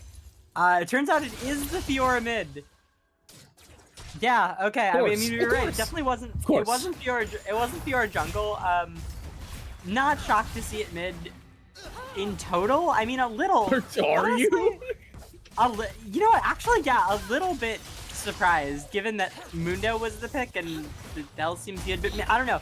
Maybe they're just doing this for lane to be able to bully the Mundo and, you know, send the Fiora to deal with it later into the game. Doesn't look like it's gonna be the most fun lane for Cherry though. We'll have to see. I feel like you're gonna be eating a lot of punishment and poke here. The one bright side is that you can very easily riposte a lot of the Aatrox CCs, so it's not a super easy gank. Yeah. I don't know. I'm trying to find silver linings here. This is just the Cherry Classic of, yeah, pick whatever you want, honestly. Like, Yeah, just pick me whatever so we can win in peace. I feel like that's respectable, personally. But yeah, no, this is certainly an interesting choice. I feel like Fiora is fine into Mundo, relatively speaking. Obviously, the Kennen is much better into bullying the Mundo, especially early on. yeah, I feel like watching that top lane here, that Mundo just got really low with no passive and no flash. Like, I feel like Sovereign's gonna go for a potential kill or freeze or something. Like yeah, a freeze. He was in a really bad spot. Like, you push this in, get the crash, maybe you just get a free back TP and start zoning him off the wave, but like, I don't know. This lane is going pretty brutally for Pino right now. Bot lane, pretty similar. Honestly, it's difficult for Adam. You just eat a lot of poke damage, a lot of stuns, the Ignite already coming out, and trading is just so strong here. Oh, no. Oh, but the Q here! Lucy just walks too far forward. Unfortunately, it doesn't even look like they're going to be able to get Adam without the cooldowns here. Itakana goes for a gank on mid, but unable to get that. Now trying to run up towards the mid lane, but only has the flash, trying to desperately get out of it. Maybe, but no, the field wears off just in time, and it's Lambo picking up a double kill early on in the bot lane. Just a little bit too much aggression there from Lucy. Even with the flash, just not able to dodge that Nautilus here. Yeah, unfortunately, Nautilus is a good champion. Does have good buttons, and in this case, those buttons were effective enough. I think one of the big things is that Ezreal's just super weak early. Like, he can do okay, but like, I would say he's better than good early. I think eating an exhaust, a Q, and a tower shot after your Braum is already disengaged is probably has more to do with it than the character itself. I think it was just a massive misplay. Adam, though, huge roam onto the top side now. Q goes down, gonna be able to land it on the Sovereign Citizen, who does have the flash. Is gonna have the flash to get out. You know, 8 tower shots, so has to be careful, but Adam... Oh, now Itaconic's here. Adam with a great Q, though. The reset, unable to quite get the W auto, though. And it looks like Itaconic can be able to pick up a kill here onto Adam, who's desperately trying. Sovereign walked up a little bit and scared me for a potential Nautilus Q, but still a really nice counter gank there from Itaconic to trade out that roam. And it's rough, because Lambo is now gonna have a difficult time farming this wave, although it does look like they hard shoved. Maybe they were able to get it in before, so not the worst thing in the world. Still, obviously, a little bit of a lead for Shadow Collective, but could have been a lot worse if he didn't get that great counter gank on it. Yeah, the counter gank was very well timed by Ida there. I will say that was a super ambitious roam from Adam. I know with the, you know, when your AD carries resetting as a support and you kind of don't really have a whole lot else to do, you might as well just send it top lane. I feel like, you know, as long as Kai'Sa doesn't just blunder into a Braum Q, there isn't a lot of kill pressure that Ezreal Braum have into you. So Nautilus does have the ability to actually play the map a little bit in those situations. Mundo ulti is popped here, just taking a lot of poke from this Kennen, and the Kennen does have the funny potions from the inspiration tree, which is certainly fascinating. I like that. I like the idea. I'm very, I do think it's nice. Gunnar will pick up the first Drake here for Shadow Collective. A good one to get for sure. Get some on the board. Objective Taking advantage wise, of the early 6. yeah, getting that early 6 and making the most of it. Yeah, Eda's been a little on the slow side, just having to counter gank there on top side. The Zehen clear is also just very slow. I don't know if you play a lot of Zehen jungle. I've been playing it a bit recently. I just started playing again like after 2 months, right, like a couple days ago, and Zehen was like really fun. The clear is very slow though. The ganks are surprisingly good though, as you can see here. Lands the ult. Big bonk there from Edaconic. Now a fight under tower though. Lambo has to be careful. A lot of damage coming through.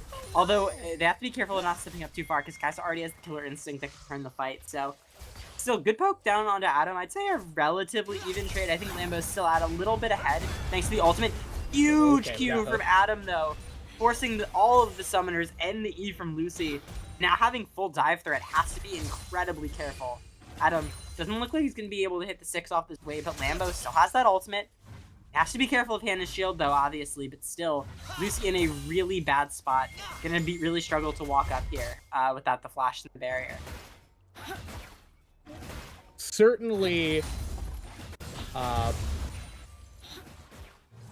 I was closing out of some stuff. It looks like I'm lagging a little bit. I don't know if it's coming up in voice, but No, you're good. okay. In any case, Jakester is getting grandly challenged. Yeah, W not quite able to land the CC, but a flash from Cherry here. The Ooh, ultimate though. shade. Oh, the Q gets canceled by Gunner's Q3. Oh, that's so bad for Cherry. Has to get out a little bit more, but it's gonna be Gunner. One more auto goes in. Flash from Hannah. Manages to pick it up with the Braum Q. Now Adam might be in a bad spot as Edaconic goes in. Manages to land the stun, pulls him back in. Finally, the World Ender gets popped from Gunner, but it's not going to be enough. It's going to be a little bit too little, too late. We'll have to see Edaconic going for more. Needs to be able to land it. Finally has the passive up now for the passive GA proc. Gunner flashing away, trying to get out. Flash forward from Edaconic, manages not to land the W, but does still have that passive ability to get out. Super strong here. Lambo has to be forced back here, and a massive wave now pushing in for Cherry. So I'd say all in all, Skibidi Skeletons absolutely actually won that confrontation in the mid lane. Yeah, it certainly looked a little dicey after Cherry ended up getting kind of outmaneuvered in the mid lane there. Just a lot of CC, not enough riposte days, as Gunner and Jakester were able to kind of just juggle Cherry like this is Tekken, but it does not actually really matter because Zaheen did arrive just in time with the Braum. The Flash Braum Q was very, very beast mode, I'm afraid. Meanwhile, though, just that Zehen getting a lot done here. A lot of damage, a lot of pressure. This champion is a huge threat. Again, like you said, does clear slowly. I will say, not played Zehen at all because it's just not my kind of champion. My kind of champion doesn't do anything. So yeah, unfortunately, a champion that does things is just a little too much. Not in the pool. I will say, once you finish the Trinity, it gets a lot better. Still not amazing, but definitely gonna help speed things up significantly. And because you got out of that like sort of early farming deficit with a lot of ganks and the Trinity cores as well, gonna be in a very good spot. Gunner also finished the Sundered Sky though, so still probably gonna be a little bit stronger in the 1v1. This Aatrox jungle pick is really strong. The early bruiser fights especially, but can definitely struggle into some CC chains, which once you have the Braum, the Fiora Riposte, you have the Kennen in those team fights, it's going to get very, very difficult. Right now, though, Pino running him down, and this is sort of the classic of the Mundo, right? Once you get a couple items online, you kind of just start hitting people. And it looks like the Gunblade for the Kennen, though, so going to have a bit of healing. Wave grab's here, and now a fight at them. 2 stolen? 1 steal. Oh my god. Edaconic. That is the steal 3, steal 3, steal 3. We'll see. Gunner doesn't have the smite. Okay. Oh my god, he got all of them! No, he didn't. Oh no, he only got 2. He got 2. Okay, I don't know why it showed I don't know why it showed his face, but okay. No, Shadow Collective Gunner did get the last one. Yeah, walking up very aggressively. Lucy just not careful at all, not respecting the Kai'Sa damage, and another double kill in the bot lane as Lambo showing once again why they put all the eggs into the Lambo basket in the first game.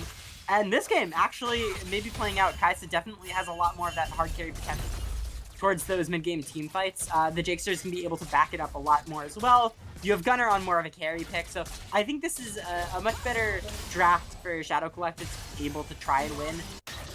Again, still, we never learn our lesson with Braum, but it's not the end of the world. Pino walked in very aggressively just to eat an ult from Sovereign. Unfortunately, that gang topside is going to be trading out the jungle, and the first two are going over to Shadow Collective, who have been playing pretty well this entire game. Gunnar now going to land the invade on the bot side. It looks like we're just going to start splitting Tonic here as well. And all in all, not the worst in the world, but it is about a 1,000 gold lead for Shadow Collective right now, who have been playing really well this whole game. Yeah, I will say we are seeing a little bit better of the same kind of game plan that we saw last game. Obviously, I think there's a bit more focus from Gunnar on just kind of like stemming the bleeding and farming and being around like mid more so than funneling into Kai'Sa. But Adam and Lambo are doing absolutely crazy work on their own in the bot side. And this is kind of a repeat of what we saw in the early to mid game of last game, where just Lucy and Hannah do not really have kind of that lane power. They're very much getting bullied out here. And granted, Kai'Sa and Nautilus is a duo that if Nautilus lands hook, you are losing like a third of your HP in the best of all scenarios, right? So it is certainly tough for the Ezreal here, especially because Ezreal is a very expensive champion on that first item, because there's a lot of preamble for the Ezreal. You gotta invest that extra money into tier before you do anything else, and that delays your already really expensive purchase of Triforce. So it's gonna be a little bit before we see Lucy get that Triforce. We're like half an item off as Sovereign will pick up another one into the DT Munford here, who is completely struggling. All of this HP and nothing to show for it, as the Kennen with the Gunblade is absolutely tearing it up in the top lane. I do love to see it. Love me a good Kennen, as Adam is getting another one.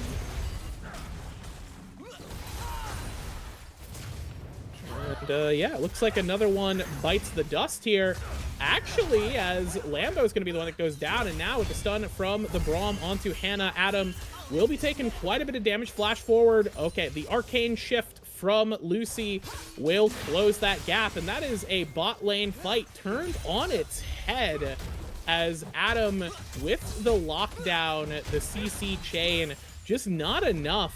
Lucy and Hannah were able to get under tower just far enough. And I feel like Lambo was just a little bit too conservative with those summoner spells. Adam does still have the exhaust. We have the flash. We have the barrier.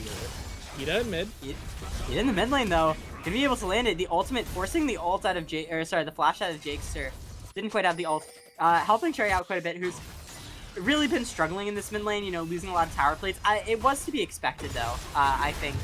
It was pretty standard for what we think. I will say, I was wrong about the Kennen pick into the Mundo, clearly working out very well. I say that as Sovereign Citizen almost potentially gets run down. It's getting beat not have the, yeah, I already used the Gunblade, so I have to be really careful. I got it. Okay, never mind. What are your thoughts? Never mind. What are your thoughts on? Okay. Okay, if we had a fourth giant spell, we win.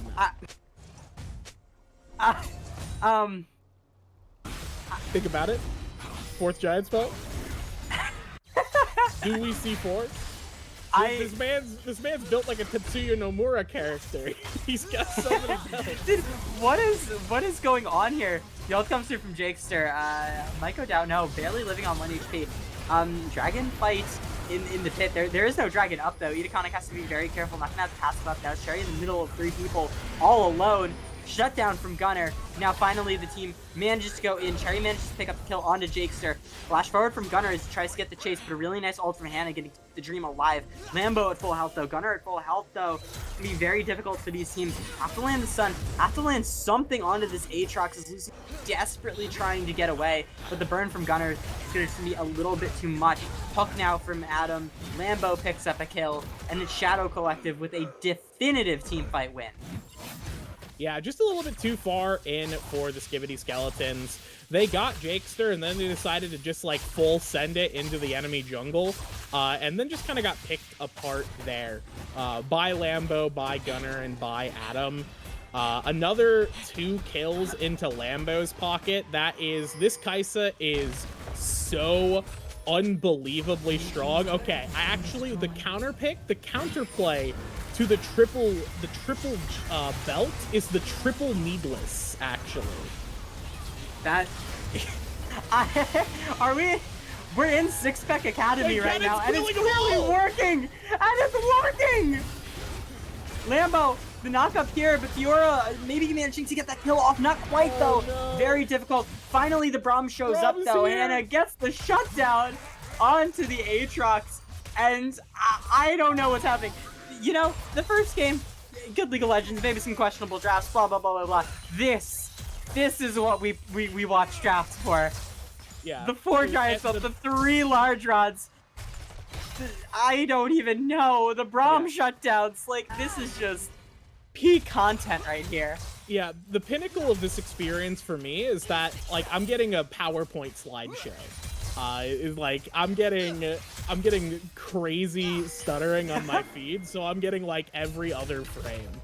I'm at like 300 ping. It's awesome. So I'm doing slightly better on the stream, but I am at 265 ping.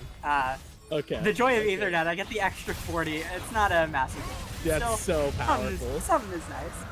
Oh no. Oh, another fight in here. And it's Lucy and Jakester first on the rotation. Gonna be able to pick up Sovereign Citizen. Hannah without a flash. Gonna desperately try and W over the wall, but the cooldown's not there in time as Gunner picks up the kill. It's a 2 for a dragon, which is not the worst in the world. Side lane now. Looks like we were kind of right, which is that Fiora is now gonna be the one answering the Mundo in the side lane after getting out of lane, and it's the Kennen going in for these team fights. Has to be careful though. The Kaisa is just so fed, and Lucy has to be so careful. This is sort of that classic Kaisa into Ezreal pick, right? The Ezreal able to keep distance, but the Kaisa is just so good at running him down. And now you can see Edaconic forced to walk into his jungle, but dies. And Lucy? Okay. Lucy? What So was that? Why? Eda blinding was a little questionable, but you know, it is his jungle. Maybe wasn't expecting everyone to be there. Lucy seeing 3 people and walking in anyway, and dying with flash, by the way. That is very questionable. That's solidarity. That's team solidarity. Solidarity. Right, we all die together. The Giants belts have been assembled into a Warmogs for DT Munford. Meanwhile, on the other side, the rods have become a hat as Cherry is going to become a dead. Right yeah, here. I don't think you're living that one. Oh, okay, well, Jakester just absolutely annihilated there, but still, you know, as painful as the top and mid lane might be doing, just like last game, the carry and jungle roles for Shadow Collective are actually doing quite well in comparison. And this game, they're on champions that can carry a lot harder. See Lambo running onto Sovereign, who does not have the ultimate anymore. Lambo gonna just jump in and land the kill. Now 8-1 on the Kaisa. Edaconic also has to be careful against the 7-1 Aatrox, who is just so strong. Yeah, 3 items on this Kaisa. 3 completed items before 20 minutes. 20 minutes, yeah. Lambo is so unbelievably far ahead. And I feel like one of the big things with the Skibidi Skeletons comp is once Kennen is not in the equation, the lockdown is not there. Like, you have Braum. If Braum can tag Kaisa with an auto or a Q, then obviously we can get that stun down.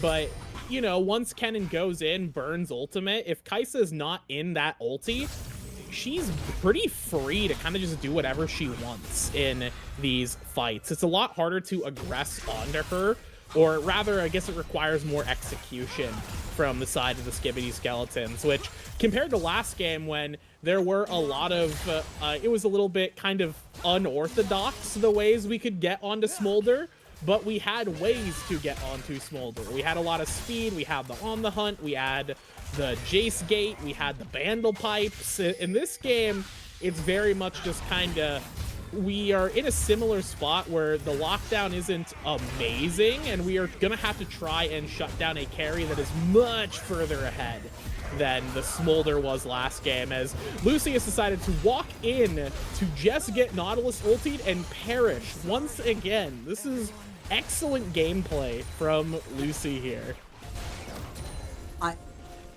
Is the mouse constantly disconnecting? Because, like, this is a little... Maybe Lucy is also getting, like, stuttering, seeing every other frame. That's, like, the only, like, option that I can think of. Yeah, I don't know. Like, it happens once or twice. Whatever.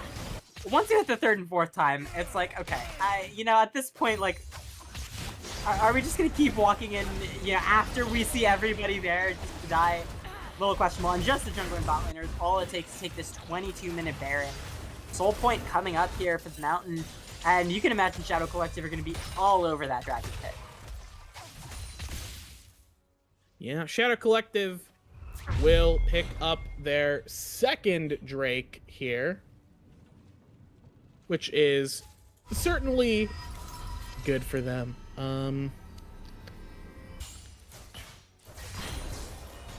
But yeah, it is looking a little rough around the edges here for the Skibidi Skeletons, just because the damage, there's a lot more of a spread out damage palette. It's not loaded into one champion. The Aatrox is not like your average everyday bruiser jungler, does actually have some later game power, but will be a target. Oh, huge ult though from Edaconic, and they might have been able to find the team fight. Adam's very careful. Lambo on the back line though, now getting turned on. Finally, Sovereign Citizen goes in, manages to land the ult. Lambo's still alive though, finally gonna get turned on, and without the ultimate or any summoners, it looks like they're finally gonna be able to take it down. Have to turn on Gunner and kick up this Aatrox though before the TP comes in, or disastrous. Gunner finally goes down. Huge shutdown on the Cherry. Now it's just Jakester and Kino as the last two alive. Going to be very difficult, but a lot of the base damage finally showing up here. They might be able to take it. The fights might be good enough. Edaconic already using that passive. Cherry finally turning on. Hopefully none of these champions have percent health true damage. Oh my god, it's just so strong here. Turning on a Jakester now, trying to get the slow, and it's not going to be enough as Edaconic picks up the kill. Cherry and Edaconic now chasing down the Mundo, who tries desperately to escape, but it's going to be a double kill for Edaconic. A beautiful team fight win from Skibidi Skeletons to pull it back when all hope seems lost. Yeah, Eda coming online there with a very well executed fight. And I think just kind of an overcommitment from Lambo on the side. A very good Brawl multi from Hannah kind of forced Lambo to make a choice. And that choice was, do I kite back or do I try and beat them down with my wallets here in melee range? Lambo decided to take the second option, going in with the ulti to get the shield and just try and bruiser the way out of the back of that fight, which I don't think was necessarily a bad choice. But unfortunately, there just wasn't the backup there from Shadow Collective to get Kaisa safely out of dodge. And once Kaisa went down there, like, we had the Mundo TP in, but this Mundo is beyond useless. Like, truly just like a melee minion in this game. TP'd in just to give a target for Eda to heal off of, I think is what happened. And unfortunately, that's kind of what the game that the Skibidi Skeletons need here. They need Lambo to kind of overcommit, or they need to get a good angle from Braum. They need to get a pick onto that Kaisa and then just try and win out the fight from there. And I think that it worked out in this scenario, getting the fight from there, but I don't know. It's good for the Skibidi Skeletons, that's for sure. And I will say, they do have, as the fights continue, they've got Kennen, who has the TP up, so they have TP flanks as an option, and Mundo will not have that TP for a little while, so they can absolutely press with that. Cherry has the TP as well on the Fiora, so could start splitting, trying to pull the Shadow Collective roster apart a little bit, free up some of that front line to make a clearer path to Lambo, or, you know, just try and isolate Lambo a little bit more in a potential fight. But currently here, we do have The next Drake is going to be a little while away, 3 minutes on that. The second mountain did go over to the Skibidi skeleton, so they are stacking some pretty strong resistances here on a composition that absolutely could use some free resistances. These more bruisery DPS composition that doesn't necessarily pick up a lot of resistances on its own. Would love to have the Mountain Drakes just kind of in pocket. Baron is up in about a minute 20 here. I would imagine that is the next big objective. The Skibidi skeletons are getting the waves pushed out. They've got bot lane moving. They've got Cherry on top side. So get a reset here, buy whatever you can, and then send it towards the purple worm. And we will see how that shakes out in this scenario. First draw on the river will go over to Shadow Collective. They're trying to get some vision out. You can see in the blue side jungle, the blue buff blue side jungle, we do have quite a bit of vision from the Nautilus here as Sherry's going for a % health damage onto this man with several Giant's belts. Yeah, and unfortunately it looks like it's just going to be a matter of time. You know, with the Ghost, though, might have been able to get out in time. They're now chasing, finally able to get that passive away. It's just a matter of time as Lucy picks up the kill.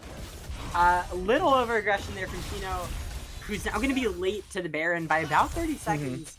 That's not a great situation to be in. You have Sovereign with the TP if you're able to find a ward for it, and it looks like Cherry's just pushing that side lane. Not going to be able to drop a ward, doesn't have the trinket, but still should be Iconic, obviously. You know, sending away that special, the like purple. Yeah, I don't know, Rift Scuttle. Super Scuttle. Super Scuttle. To get all the visions, see where everything is, and you know, Mundo buying a little time. Looks like they're just gonna keep clearing as Cherry sort of splits this top side where the Baron is. So it's a little bit of a decision, but I think right now they just didn't really want to go in, not having the Zehen ult especially, which is just so important for the team fights, being able to not just get the extra healing, but get the mobility, get the big AoE damage and slow, and get the passive stacks, which give you the extra resurrection, which is really important. Not really super surprised they didn't go for it, but still, you know, Sulfur point for both teams now coming up in just 15 seconds. Yeah, so this is going to be... I wonder if we might see an objective trade for Soul Point. It's a little bit risky to give over Soul Point for Baron, because, you know, Baron is temporary. Soul Point gets you potentially Soul in another 5 minutes. If you can't end the game off with the Baron, then the next Dragon becomes very much a big deal. As Cherry is still pushing on the top side, they might just give this one over. Kennan's not in a great spot. They're going to try and find a flank anyways, though. Yeah, we'll see if they're able to do it. Finally going in on the Kennen. One tower already goes down, but now a trade of top for support. Tana going forward, tanking just so many people. Finally, the set comes through, getting a lot of damage, but Jakester goes into the Zanyas. Lambo still has that available as well as it dives the back line. Has to be very, very careful. It does have that passive. Fiora's, yeah, just been ending, not the game, but been able to get the G3 tower. Iconic able to get Jakester in the 1v2. Now Bino has to be careful as, yeah, this is the power of the Fiora now. Forcing Lambo back to base. Unable to get the rest of the team fight, but Shadow Collective do pick up 2 kills, so it's even, but they also pick up Soul Point on the Dragon, which is the most important part of that whole situation. One step ahead. Yeah, good riposte there from Cherry. We'll just get out of dodge. And that was, I think, pretty well executed by the side of the Skibidi skeletons, if their goal was to just get that side lane pressure. Unfortunately, though, they're gonna end up giving up the Baron here just because there's nobody left alive. Ida is here, though. Could see a scuffle, or Ida will just die horribly. And okay, all right, never mind, y'all. So we both objectives for Baron. Shadow Collective, and we got a tier 3 tower. I don't think that's worth it. Call me crazy. Yeah, no, I don't know. It looked like they got the inhib just because the health bar wasn't there, but they super did not get that inhib. which means it is definitely, as you said, Jixer's gonna perish. Good night. Eventually. Goodbye. Right here. Yep, there we go. All right. Here we go. Okay. It was super... I would say it's definitely not worth it, especially if Sovereign Citizen just decides to also die for no reason. Huh. Okay. Not die, decide to die, got caught in their own jungle. And that was just good aggressive play from the side. Yeah, I was about to say, Shadow it's not... I don't think you should have been up that far, but also, like, that was just good from Collective. Being able to push their lead right now is really important while they have it. Because, you know, once it's gone... Oh, Ida might be able to pick something up here. We'll have to see. Ton of stacks. Shutdown finally going through, though, and it's VFD Lambo who perishes, as well as Adam. Tino was able to get the tower, but now might get caught in the side lane against all of these members. Gonna pop the ghost, gonna pop the ultimate to try and run out, and... Okay, Mundo moment.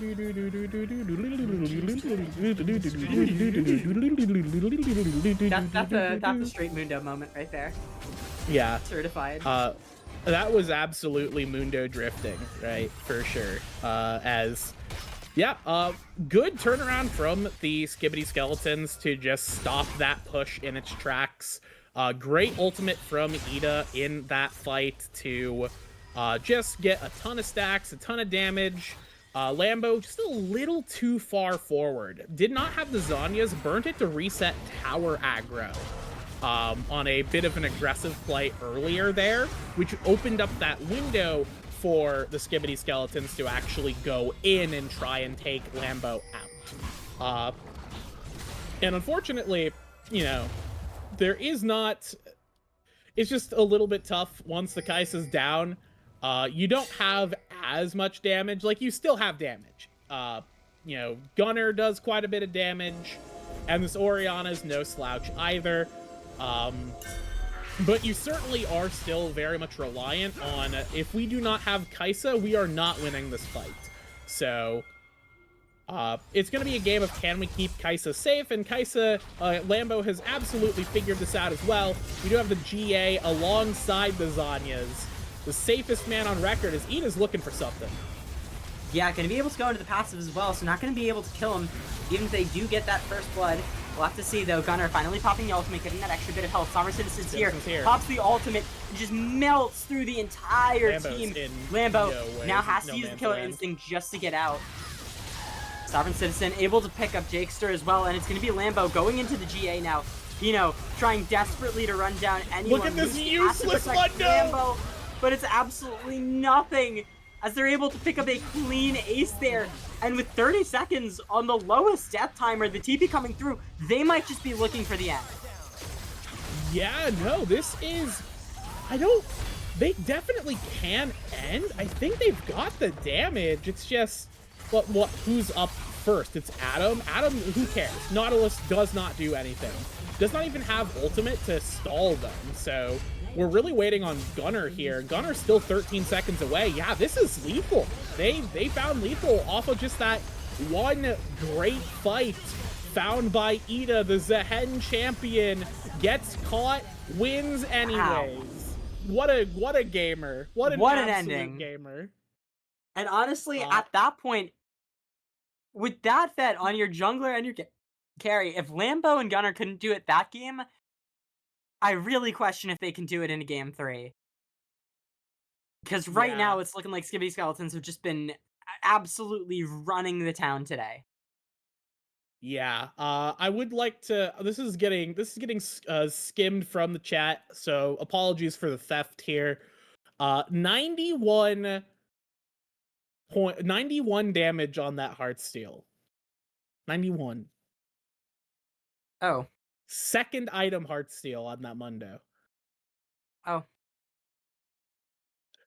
Truly a useless champion. Like, we both called it in draft that champion was gonna suffer horribly in this game. And I don't think it's entirely on the Mundo pick. I don't want to say it's entirely on the Mundo pick. It's more on the fact that the Skibidi Skeletons just found so many great fights and made the most of maybe their bullshit champions. All right, sure. Were they playing bullshit champions? Yes, it's okay. They're in the game for a reason. You get to play them. So the Zehen champion absolutely went nuts so crazy there towards the end.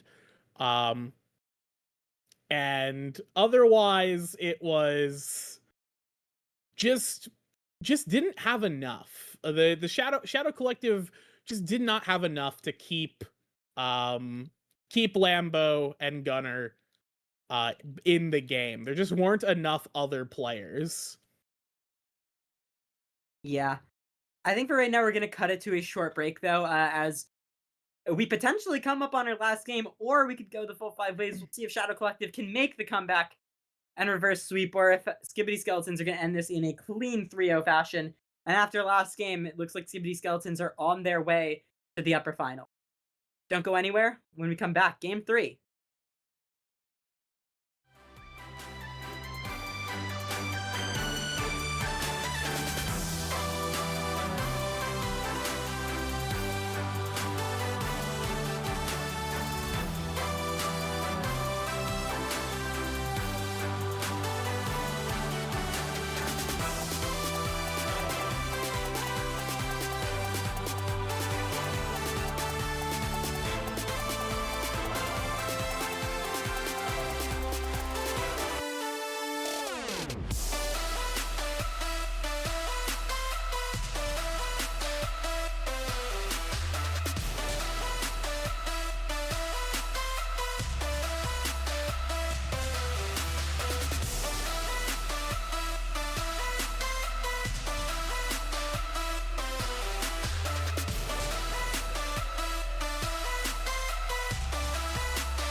Alrighty, welcome back.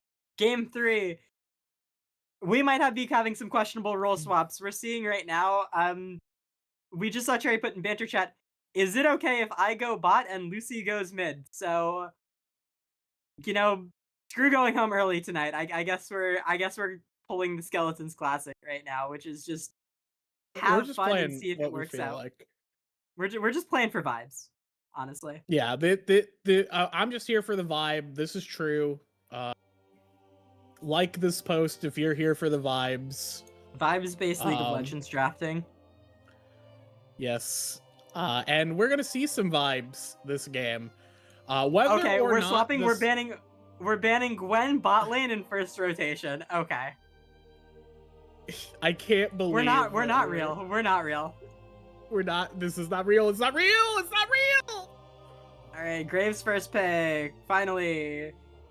If Shadow Collective can't win on this, then, well, I mean, then they just lose. But also, then I don't know if they were ever winning tonight. But, you know, we'll see. Honestly, I'm expecting some insane stuff tonight. I'm not even going to try and assume what's gonna happen in this draft, because quite honestly, we're at the point in the night where the skeletons are just gonna do whatever.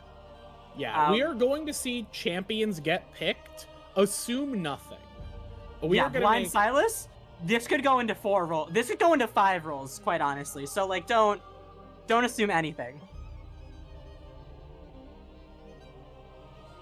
Yeah, I'm waiting to see what else. I hate the fact that I'm only partially joking about that, by the way.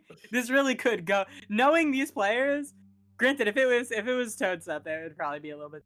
So, yeah, Lucian, that could go mid, could go top, could go bot. Who knows? Like, could see full AP Lucian support. Who cares? Like, I'm not assuming anything until we get into game.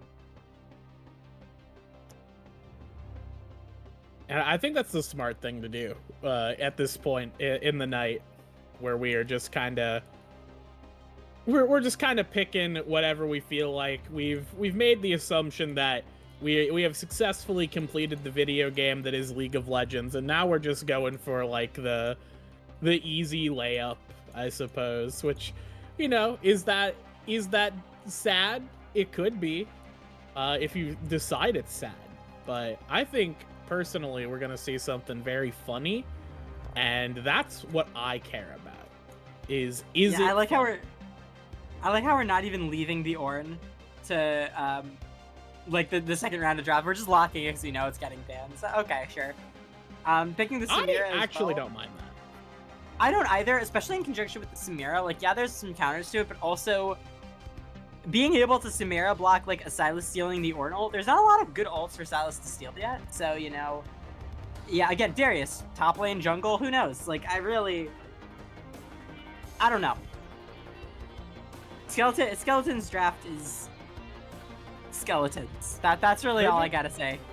Yeah, they're gonna pick champions, and we're gonna be forced to watch. All right. That's okay. Anyways, second round of bans. I think what I'm more curious about is what Shadow Collective are going to ban. Like what do they think is happening? What do they see in the cards? Have they observed, and does it matter? That I think is all very good questions. So we'll have to see. It turns out we're taking out Toadstep. We're pulling out a gun on Toad. We're pulling out a gun on the sub. On Hannah, yeah. I was about to say Toadstep in Japan. Yeah, so we are deciding to shoot the enemy support, which seems very rude, but we might not double ban it. A double mid lane ban I think makes sense. Like, are you really gonna ban away supports from Shadow Collective? Maybe you do, maybe you don't. I mean, Adam's been playing pretty well this series, so That's fair, I feel like certainly not a horrendous idea. But yeah, we're just banning 2 supports away from the Skibidi skeletons, and it looks like we have picked Tarek. Hell yeah. I hate that this is also a pick that we don't know where it's going. I think that's like that's what's making me the maddest right now. Yeah. I mean, like, okay, I feel like at this point it's relatively safe to say that it's probably Lucian Tarek. They work well together. It's good into the Samira. But also, Tarek jungle. And top lane. I've considered. Honestly. So, who knows? I've considered these possibilities, and they sicken me. A lot of scaling. Lots of scaling, actually. A very large amount of scaling. Yeah, I've seen this one. I've seen this one. I've seen this one before. What do you mean? No, definitely decisions being made. I can't wait to see how they round out this draft. No! Mr. Yi! I never in 100 years would I have predicted Mr. Yi I was about to say, would've I don't think you could have paid me to figure that one out, honestly. Wow. All right, I'm pogging up a little bit. I'm pogging up a little bit from Mr. Yi. I think one of the secret things is that Mr. Yi and Tarek is an incredibly good combo. Yeah. They work very well together. Like, would Tarek Yi, the classic funnel comp. Oh my god. Do you remember Yes. funnel? That was terrible. Yeah, thankfully nobody's gonna try and funnel, right? So we shouldn't have. We to say as worry they just about that. removed support farming debuff, so who Yeah, knows?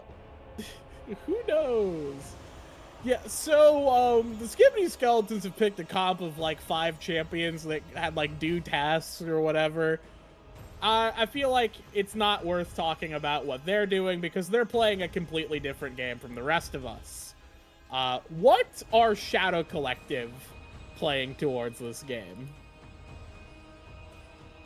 I mean, I think it's very clearly right. You have like your very clear early carries in your Samira, your Graves. You have your Engage, you have your Leona, you have your late game scaling in the Ornn and the Aesol. This is a fairly standard teamfight composition, all things considered.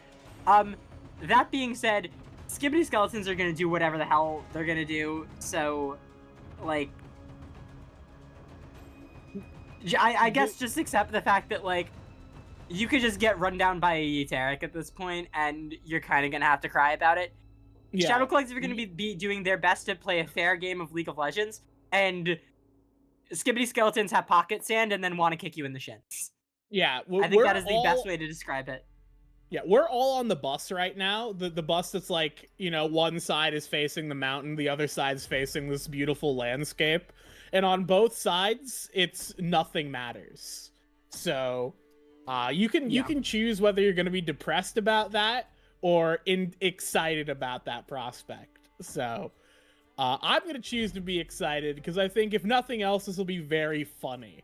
Or it'll just be depressing, but I'm going to assume it's funny. Assuming it's funny is not a terrible decision, quite honestly. All things considered. Better to have hope than to not. That's true. I suppose. That is with that true. said, I think we can throw it to a break. Yeah, I think so. I think it's going to be most important that we see you in the draft, I guess.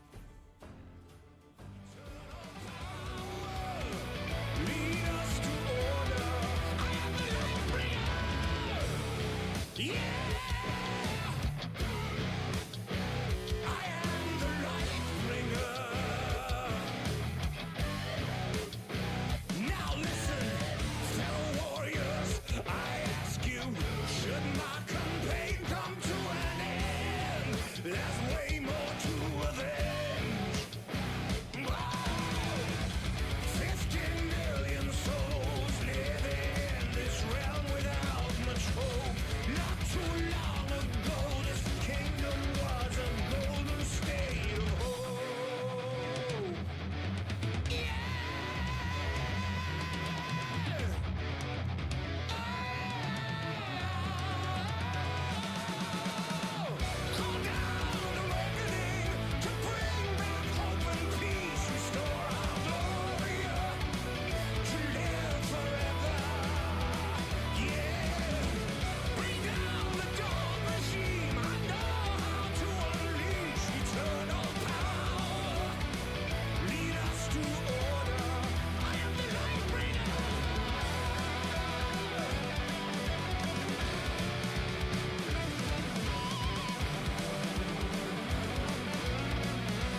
All right, everybody, welcome back in, finally, for game number 3. Man, in my wildest dreams, I don't think I could have had this lane matchup. Oh, I just like looked at my screen. Yeah, the Skibidi Skeletons are actually just playing disrespectfully. Like this is truly disrespectful. And whether or not that annoys you is, I guess, on an individual level. Like this is truly, they do not give a shit. They have no respect for their opponents, and they're just going to try and win playing fucking ultimate bravery shit. Like, it's... Yeah, I can't even, like... What? What? Okay. Okay, I think I'm registered now. Is this game even worth watching? Genuinely. I think it is. I mean, it seems fun to watch at least. Okay. Okay. Alright, I petition that instead of watching this game, we just watch YouTube shorts for like 30 minutes. We put Subway Surfers on the side so that we don't just lose our minds. We put up Uma Musume on the sidebar. So on one side, Subway Surfers on the other. And that's the solution. Okay.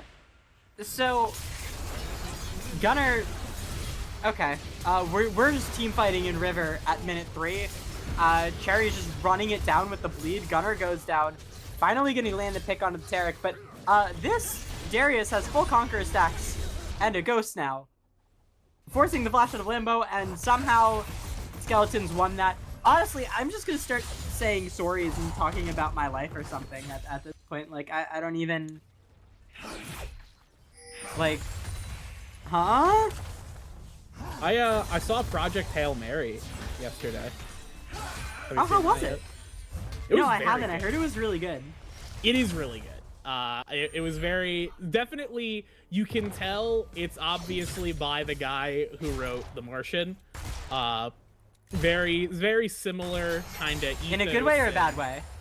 In a good way. No, it's okay. Very... I'd say it does a lot of stuff a lot better than The Martian, in my opinion at least. 'Cause The Martian's a pretty straightforward story, both the book and the movie. There's a lot more going on in Project Hail Mary, which I find very fascinating. Not all of it is, like, intelligently put together necessarily, but it is very enjoyable. I think what I liked the most about it is that it's a very hopeful film. Like, hope and optimism is in like the ethos of it, which annoyed my friend who I went to go see it with, because he was like, "What? This isn't realistic." You're not realistic. I love hope. I love hope posting. Yeah, no, that's what I was thinking. I was like, come on, let's be optimistic here. Unbelievable. But yeah, no, it was very good. I was about to say, I've never read The Martian, but speaking of sci-fi, I've actually just started, I'm finally reading, Do Androids Dream of Electric Sheep? Because it's sort of like the classic, like, sci-fi, that I've never read before. It's actually pretty good, so I'm quite enjoying it. What is going on?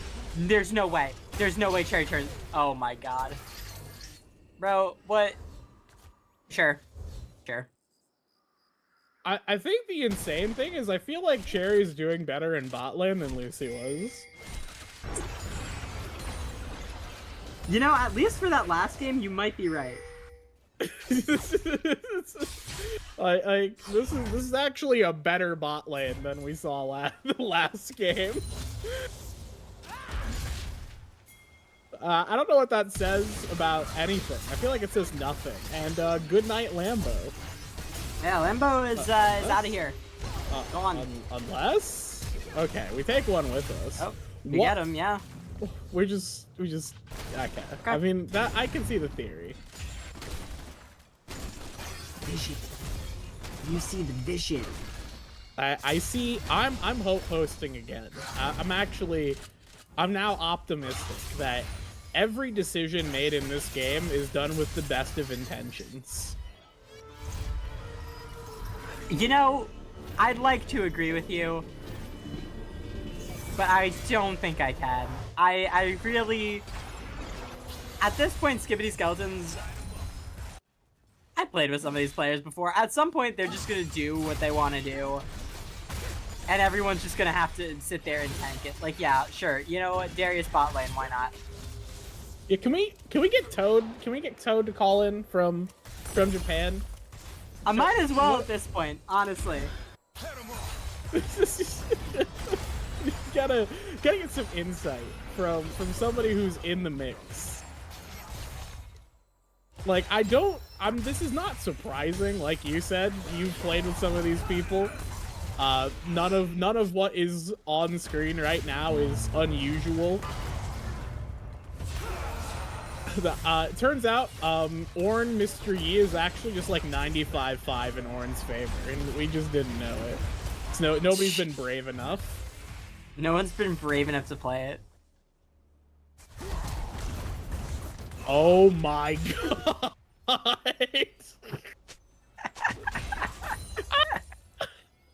What was that? Also, Jakster's 2-0 on the ASOL. It's alright. Yeah, it's fine. Lambo's It's a good fine. night. Good night, y'all. It's fine. What could go wrong? Wait, okay, yeah, now we get some healing. Yeah, Adam, you die. You perish. Yep. Okay. Yeah. The Darius bot lane is currently Darius... the most fed member on the team. The other thing I just want you to is, internalize that. I'd like you to reflect. Yeah, it's well, it's book that Darius Samira is actually just like 65. It's actually 60-40. It is known in the literature. It should go in Samira's favor actually at 60-40, but Sherry's just such an excellent gamer that is able to win out here. You know, the best puff can be any Falco or whatever. It's like Pokemon, right? 6-inch cold rolled steel battle axes are strong against disabled women. Like, is that what we're going for now? Like, is it just like a Pokemon type match? Like, what's going on? All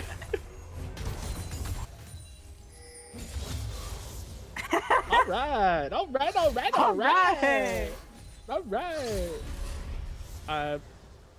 The minions are getting killed, and I think that's what matters to me. We'll never get to know how much farm Lucy has, and I personally am not bothered by this. You know, honestly, I don't imagine. think It doesn't matter. Doesn't matter. Doesn't matter. Let me know if it matters. It doesn't matter. Adam's dead. Adam's gone. Adam's out of here, just completely and utterly. Killing spree. It's not real, dude. It's not a real game. As soon as you realize that this League of Legends game is not actually happening and it's just a figment of our deranged imaginations after being forced to watch draft for 4 years, everything gets better. Yeah, this is actually a BO3. The series is over. What you're seeing right now is actually just like it's a scrim. We're watching a flex queue game. Where the Skibidi Skeletons have just coincidentally queued into the exact 5-man roster of the Shadow Collective, and they're fighting for nothing other than pride and the award of Supreme Gamer, which, as we know, is worth quite a bit. You can probably, if you cash it in, get like a novelty snake at Chuck E. Cheese. And I think that's pretty good.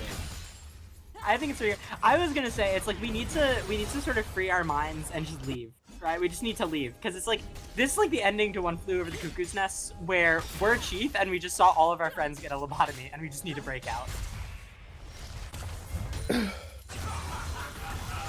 Yeah. I don't know a I'm- better way to describe the situation that's I'm currently getting happening. I feel like that's happening to me right now. You know, I've got the drill in my temple as we speak. Sure, Yi shut the down. ice Why not? pick- Yeah, you know, Mr. Yi actually, you know, Actually, it was Yi favored the whole time.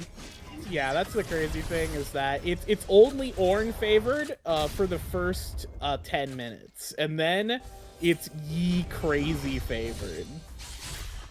Once Yi assembles the Tiamat, What do you even call Yi's glasses, right? Because like Samira has an eye patch, but like Yi already has good vision, right? Like he already had like 20/20 vision. It's like, do the glasses make it like 20/80? But- Like what? well, he How says much it. The of a goggles buff are do just you get? they're for reading. Oh, That's his line. Is he says the goggles are for reading. I don't play Master Yi, as you can probably tell, so I wouldn't know. I think about so this is gonna be for the League old heads. Back with season 1, they did the cinematic for season 1. There's like no lore to it, alright? It was just like a 5v5 Summoner's Rift. And boy, when you're like 10 years old and you see that, you're like, wow, man, Katarina and Mr. Yi in combat, this is crazy. But I they was about to say actually when did. Yeah, go ahead. I was about to say what got me into this game was when my friend showed me League of Legends on his crappy Dell laptop back in like season 3 or 4 or something. And up until like solidly like season 5 or 6 or something, I didn't have my own account, right? Like I would just like play at his house like on his laptop because my parents had like a crappy laptop that would run the game at like 10 frames that I couldn't play. So he showed me old Shyvana, like pre-rework map, like original Shyvana, and a goofy model. And I saw her ult with that crappy like 10 polygon model, and my immediate thought as a kid was just like, wow, that is the coolest shit that I've ever greatest seen game in ever my made. life. And that's how I started playing League, was old Shyvana. Thank God for the rework, because it actually looks amazing. But still, it will never not be funny to me that it's like, yeah, that's what got me in. Old Shyvana was like the pinnacle of cool to me. Yeah, I played the game because of a Mumu. Like a PNG of a Mumu was like, yeah, this is sick. I love a Mumu. That's why I'm here. But what I was saying, the season 1 cinematic was just like a 5v5 with no plot. But Riot, they did a parody for, I think it was an April Fool's Day thing, where they redid the cinematic with most of the same beats, but they had Freak shoutcasting it, and also like extra animation things.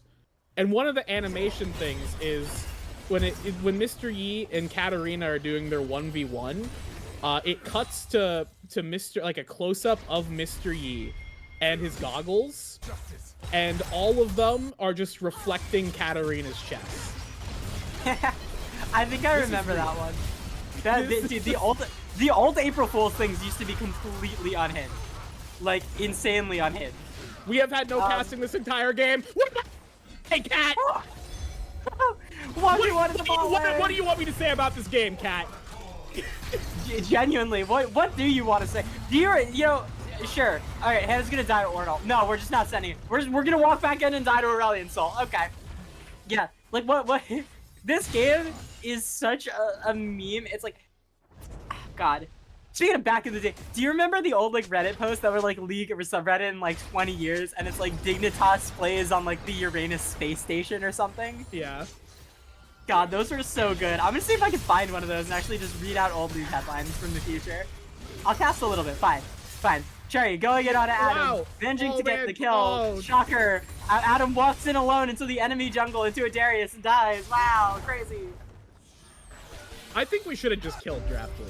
I think that you need to shoot it with a gun. I think that after this game, we need to have just like a public execution of the Draft League. Nobody wins. Nobody gets their money back. We all go home and pretend it didn't happen. I'm okay with that. I think I'm completely okay with that, quite honestly. Okay, hold on. I'm gonna go find the headline. Like, let's see. In the future, we're gonna read. Okay, so this was Anyways, while you're doing that, I guess I'll talk about Yeah. League of Legends. So Go talk about League of Legends first. Sovereign Citizen just got shot to death by Graves Ultimate. Tried to 1v1 Ornn, did not do any damage at all. So, yeah, that is a good night to Mr. Yi, as Adam has now been jumped on by 3 gamers. All of them in melee range, but it doesn't matter. And Lucy has done what they've done the rest of this game, which is just be too far forward and die. So, yeah. Dude, okay, I got the hook. These are old. So this was supposedly League in 20 years, from 2014. So this is what it's supposed to be in 2034. The Lives of Lol Billionaires, full documentary on YouTube featuring Hotshot GG, Reginald, and more. We got Riot, this is getting ridiculous. 25 years and still no replay system. Real ones remember that we did not have a replay system for the longest time. What else? Venezuela becomes the 46th country to adopt IP and RP as official currency. Official exchange. Yeah, we're getting there. Have you seen their economy? Oh my god. Dude, do you remember oh man, IP with the old rune system that cost you an arm and a leg? Look, I love the old rune system was no good. But that doesn't mean that I didn't like it, because it was very funny. And personally, I understand why we got rid of it. You know, it's better. It makes the game more competitive. It makes it more fun. Makes it better for all the players. But no, I'm not here for a competitive game. I'm here for 1% crit chance. I'm here for reduced death timers. I'm here for just absolute random nonsense. Increased so much XP. Increased XP, Quince. That you would have to buy on your supports, because that was the only way they ever got any resources. Got Heart of Gold with GP per 5. Those are the days. Anyways, this is still a game because Asol is here. Game 1 was and somehow Asol's the only one that's doing well. By the way. I mean, okay, I guess the Ornn is doing well, but Ornn's not gonna carry the game. Still, the only carry doing well in a Darius, I think bot lane is the Asol that was into a Lucian lane somehow. Here's another headline: UN report declares League of Legends access a basic human right.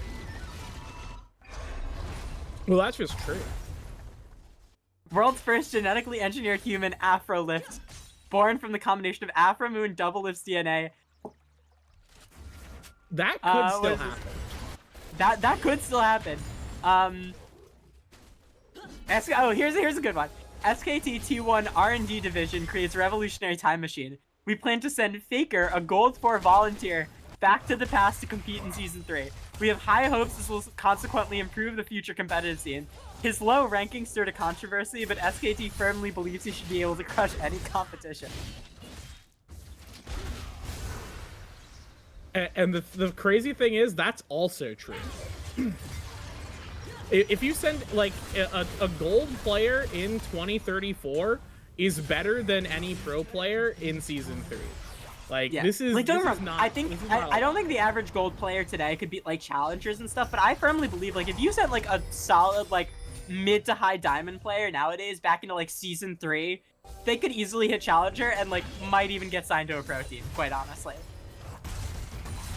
Dude, like, insecting, like, the Lee Sin insect used to be, like, an insane mechanic. With flash buffering, not even, like, the crazy ward hops, just, like, the most basic insect. Used to be insane. Yeah, it used to be, like, real mechanics, and now, like, you can't even... They don't even let you pick Lee Sin until you've done it in the training mode, like, 5 times. I say training mode as if that's, like, a real thing. We'll get there someday. Adam is going to die. Okay. Goodbye, Adam. Asol is on the front lines. Lambo has. Hitting people. I mean, Lucy's here doing actual damage. Gunnar is stunned up and just getting unfortunately, absolutely like annihilated. Cherry's Darius is just like literally the best character. Sure, in the game. why not? Of course. As we The TB. all knew. Nah, fam, you can't do that. Nah, that's not safe. That's not Like genuinely, safe. it's so funny when I see people being like, "You gotta cast." It's just like, bro, this is not. Casting this is a human rights violation. Like acting like this is a legitimate game is just not real. I think like I'm fine with not getting paid, but I think for this game, the Skibidi skeleton should pay us. Like I think it needs. I think if they like as ever an win apology. anything, I think if they win the season, it should be taken out of their prize. Just tonight. Just tonight. Honestly, just like this game. $5. Just like Yeah, $5 just like for $5 both of us. just for this game. Just $5 for both of us. And take it out of Mitch's pocket. All right, it's okay. Dude, Cats, like, at what point did either of you get rights? This is known. This is known. Draftcasters do not have any rights ever. I will pay the both of you for that. Hi, Lean. Welcome back. Welcome back to the absolute crapshoot that's been going on. This guy, like, left, and he's like, I'm gonna go do real life stuff and be an actual human, and this is what he has to come back to. Alright, so I guess we can, like... Okay. Team fight over red buff. What if Cherry's here. Cherry's here. That's all that matters. The Darius has shown up. Alert. Sound the alarm. Gunnar. Oh god, bells Gunner's are gonna singing. die. Finally, Jigsaw gets a kill. Cherry's here just in the middle of multiple people, healing everything. Lucy manages to pick up the kill out of the A-Souls. Iconic on the back line hits it. Team fight win. 11, 3, and 6 on the Darius. Cause why not? Why wouldn't it be? Finally, Lucy. Okay. That again, we've been seeing this all game, all series. This is actually just Lucy playing exactly the same.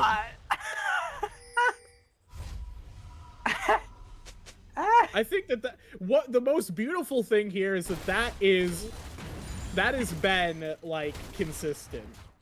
It is Lucy playing like that. Man, I don't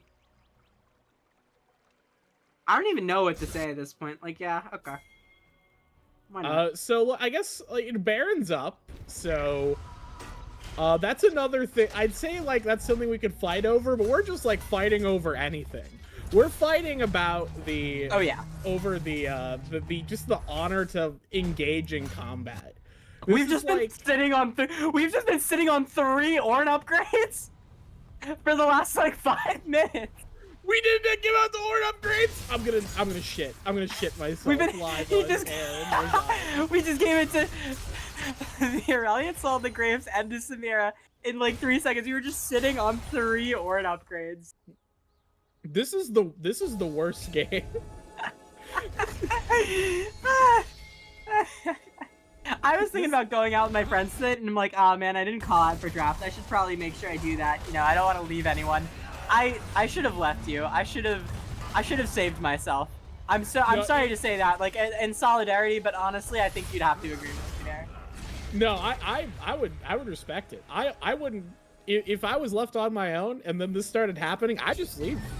Like I'm Serious is just like in the production room alone. No, Sirius and I are gonna watch we're gonna watch Netflix together. That's actually what we're gonna do. We're gonna let this play. We'll both mute. We'll just watch Netflix together. I think that is. Go to Crunchyroll. We hit the JJK coach. True.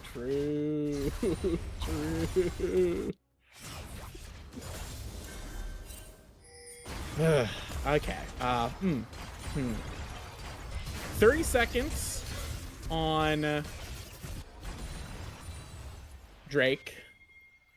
This is somehow not Soul. I was about to say we are only 3 dragons in. And also Shadow Collective have obtained 2 of the Drakes. So we're not seeing Soul this game unless truly something has gone horribly wrong.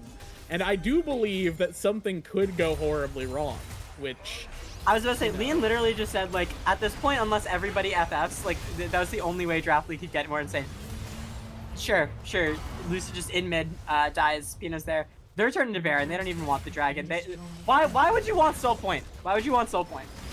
When you haven't gotten 2 of the outer turrets, you could just get Baron. Okay, we're going for Baron. Meanwhile, Cherry's splitting. Well,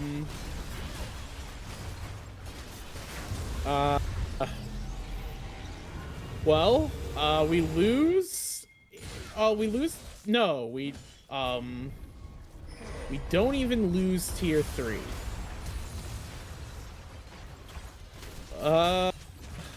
Worth?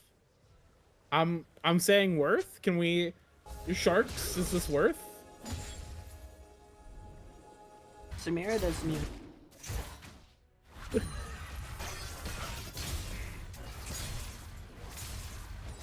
What I sound so defeated.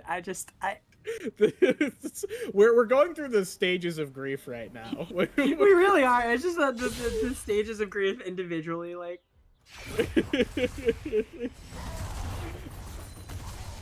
We'll reach acceptance eventually. At some point. But not yet. Yeah, okay. Oh, we got a team fight here. Sherry is invincible. Lambo's in Cannot melee. die. Literally cannot die. Hannah dies though, and two of the others die. So I guess Sherry is killable, but Okay. It turns out we don't need to kill Sherry as long as we kill everyone else. Honestly, there's worse ways to, do that. Right? Yeah.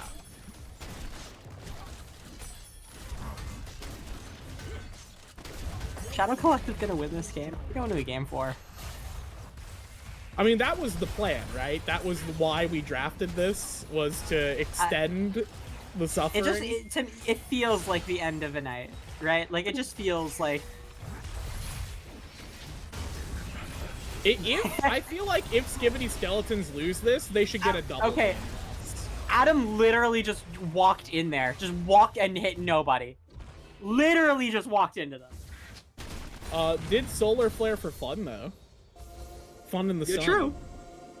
You know, it's almost April. You know, the sun's coming out. It's still pretty cold, but that's a pretty good Ornn ulti. Hold up, we got some sauce. Okay. Triple from Drakester, who's gonna walk in and die to Lucy. Still gets a lot of kills. It is an ace.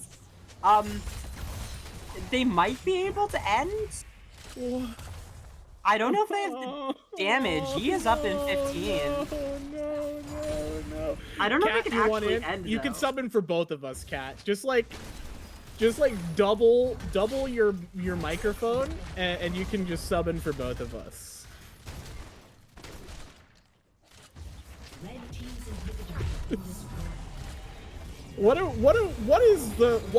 We get it. Okay, so Shadow Collective. I mean, you're up now. It's like noon for you, right? So like, it's fine, right?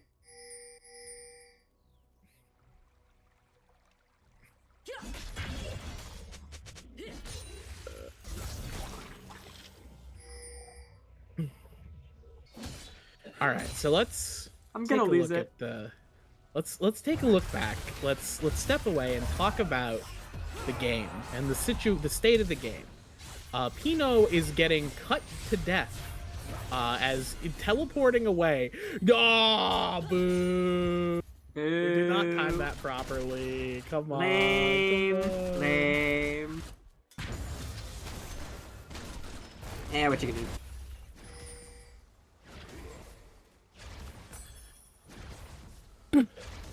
So, Cherry is still strong.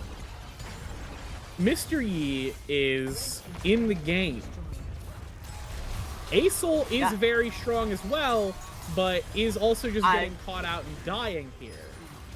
Okay, 900 shutdown to Lucy. Cool. 40 seconds before drag as well. That's like the worst thing that could have happened. The bot lane's getting collapsed, so I'm gonna try and go in. Lucy just walking into melee range, and it doesn't matter. doesn't even matter. They're just gonna kill Adam too. Yi in the top side, 1v1ing the Ornn. Losing to the Ornn. Level 17 Yi losing to Ornn.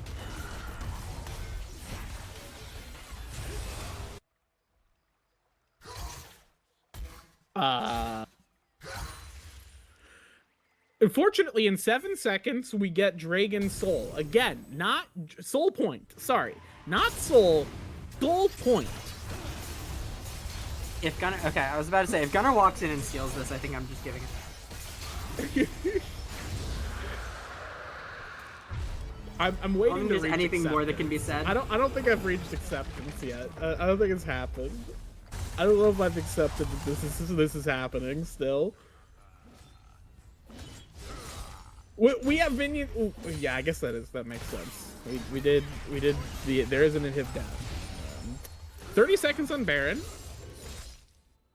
Mr. Yi will be back up. Does have TP, so we'll be able to get out onto the map. First draw on the river is Shadow Collective. Okay, I feel like I should at least cast one team fight in this game. Yes. Because we've literally just been shooting the shit for like the last 30 minutes. So, okay. Team fight coming up. Take this It looks game like people are seriously. actually going to be accepted it. here. We've accepted it. We've accepted it. We finally reached acceptance. Finally going in. Cherry immediately gets caught, but the stun doesn't even hit. Unfortunately, the Taric ult does have to get used. The Call of the Forge God, though, also used 2 major tank ultimates already blown at the start of this fight. You can see Yi on the flank. Finally, Lucy trying to catch up the rest of the team. Keep pushing out those waves. Just make sure everything's clear right now. But it's looking a bit difficult. We do have Ediconic now with the Call of the Forge God, so things could get dicey very quickly if Shadow Collective aren't careful. And Shadow Collective have certainly not been careful this series. No. Lambo has...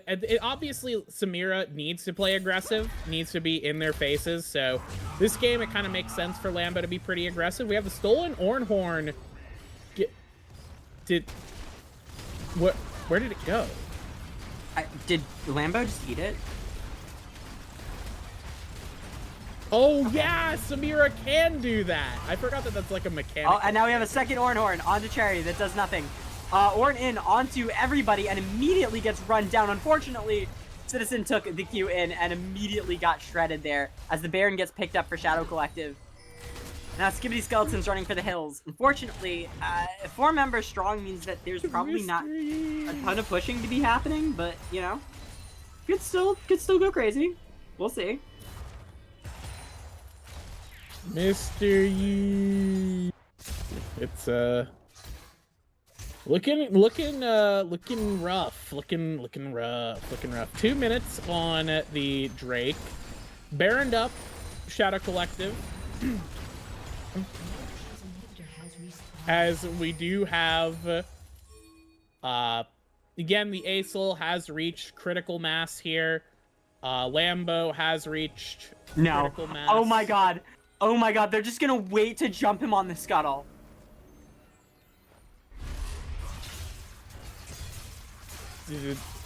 But then they're taking the scuttle. Oh. So they're jumping no one. They just waited. They just watched. They were there for moral support. They were there for emotional support. They're like, yeah, woo! You hit that crab! Yeah, you go, Ina! You got this! Kill that scuttle!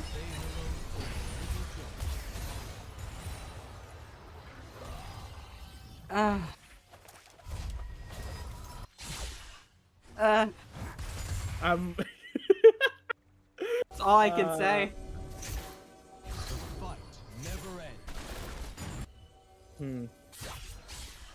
Hey, minute on Drag though. That should be a fun team fight, at least. That's like actual real soul finally. Yeah, real soul theoretically. Come on, man. This he is taking more damage from his own auto attacks than the Ornn is taking from them. Oh my god, we flashed Ornn knockup. We flashed Ornn knockup. Ladies and gentlemen. We flashed Ornn knockup. We did it, y'all. We survived on the 1v1 we took with Orn. This has to be like this has to be like a crime. Can Yeah, I like cats. Is I it like possible how it's to competitively rule like five players for I don't this know. game? Cat gave us a very good analysis of this match, which is Coughing Baby versus Coughing Baby. Yeah, we're looking for the hydrogen baby, which I think is Acer. Baby. We're walking in. Our Master Yi is not here, but does have the TP finally into bot lane. All right, well, it looks like we're gonna get a real 5v5 here. Okay, please, can we have a real fight? Nobody die randomly. Let's get a real 5v5. Let's get a real Call the game Forge God going. coming in. Pino having to zone off Cherry, who's getting shredded immediately. Finally, Murphy kills the thing. Goes in. Adam getting absolutely shredded. Huge skies descend onto the entire team, but he has to be careful as Limbo goes in onto 3 members and might have been a little bit too aggressive as he goes down to Cherry. Finally, though, it's still Jakester, Gunner, and Pino alive in the back line. Itakana goes on to Graves, trying to find a kill here, forcing the Zanyas out. Sovereign Citizen does manage to run away. 3 versus 3, but the soul did get taken for Skibidi Skeletons, who did manage to win that one in an absolute crazy turn of events. They stole it. Lucy stole it with the auto attack, or maybe it was the Q. I don't even know at this point. Just absolute insanity. Oh wait, Mr. Yi's found a target he can hit. Alert, alert. Mr. Yi is dead. Alert. Mr. Yi is no longer with us. Okay, never mind. He's fine. He's fine. Everything's fine. Pino is not fine, though. Pino has... Walked solo into 3 people and died. All right. Baron up in a minute 30. I'm actually, like, getting lightheaded. I think this is the first time with the ADC quest I can firmly say that I've seen a 6-item Darius with boots. I think that might be a first. This is the first 6-item Darius I'll ever see with boots. And this is actually the payoff. It's the 6th item that Darius really needs. This is why they did all of it. Bro, there's no way! Okay, we're getting caught. We are just not popping the ultimates.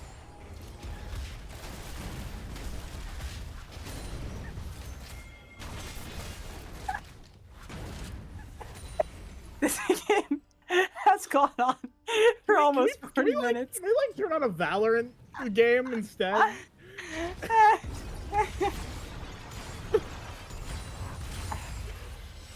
BOL Game Changers died for this. I really hope Bully is watching this. This is what BOL Game Changers died for. Alright, Lean, give me a reason to not pull Cat into this call right now. You have 30 seconds. Why is Cat in the mute? Okay, the game's over somehow. I'm pulling Cat into the call right, honestly, I swear. I really... what is going on? I'm crying laughing.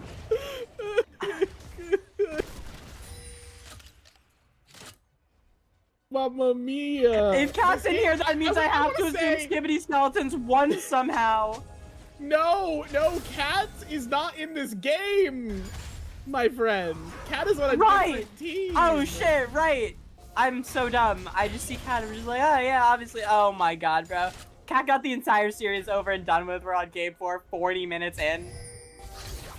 Look, just because there are people playing unhidden champions poorly does not mean that Cat is in the game, alright? Cat doesn't play that many unhidden champions. I don't know, I'm just so used to seeing her and Cherry on the team together, and I just kind of didn't register, but it's like, yeah, obviously Cat's on a different team, we cast a while Memer ago. Sticks, close your eyes. Just turn off the stream.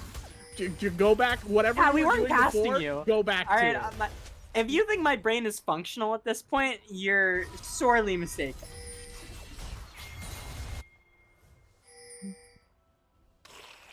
We've just had teams. Okay, we've just been positioning Baron for the last like 3 minutes and doing nothing. I want you to know, the gold is even.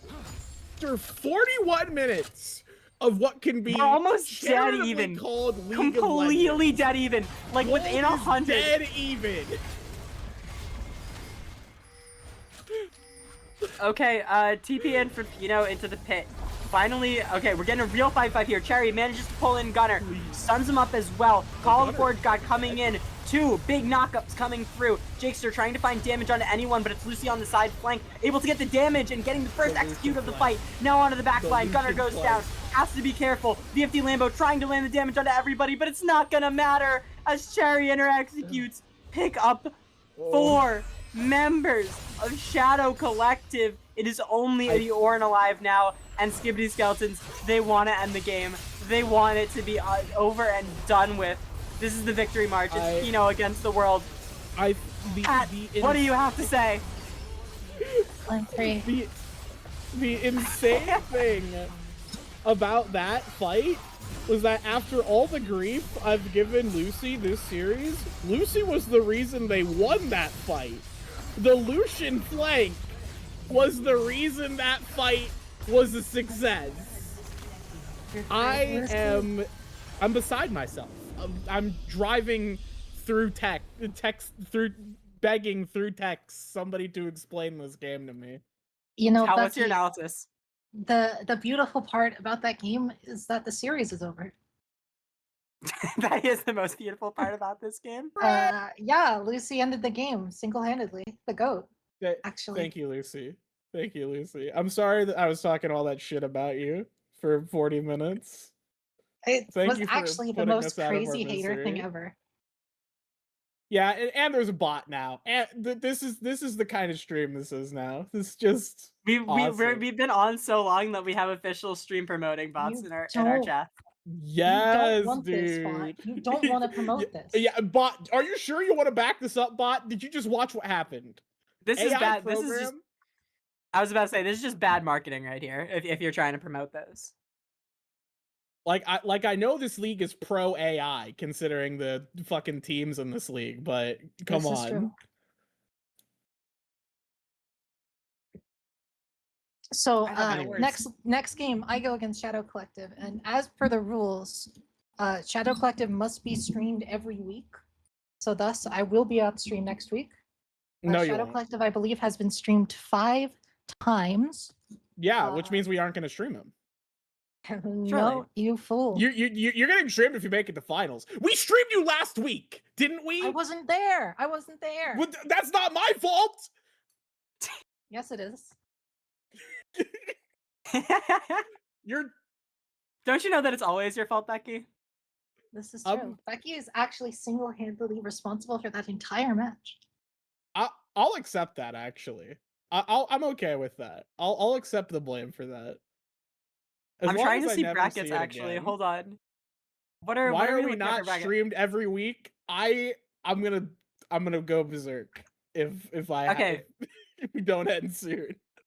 So wait, hold on. What's next week? We have Goated versus Skeletons, right? Or wait, did Goated win tonight? Yeah. Okay. Goated versus Skeletons. Goated. Please tell me those fuck ass griddles haven't won yet. And Scooter's, it's Scooter's Shadow Collective. That is. I did just tell you that. Yeah, that's gonna be. I know. I'm just like marking it in my own like notes. Okay, that's.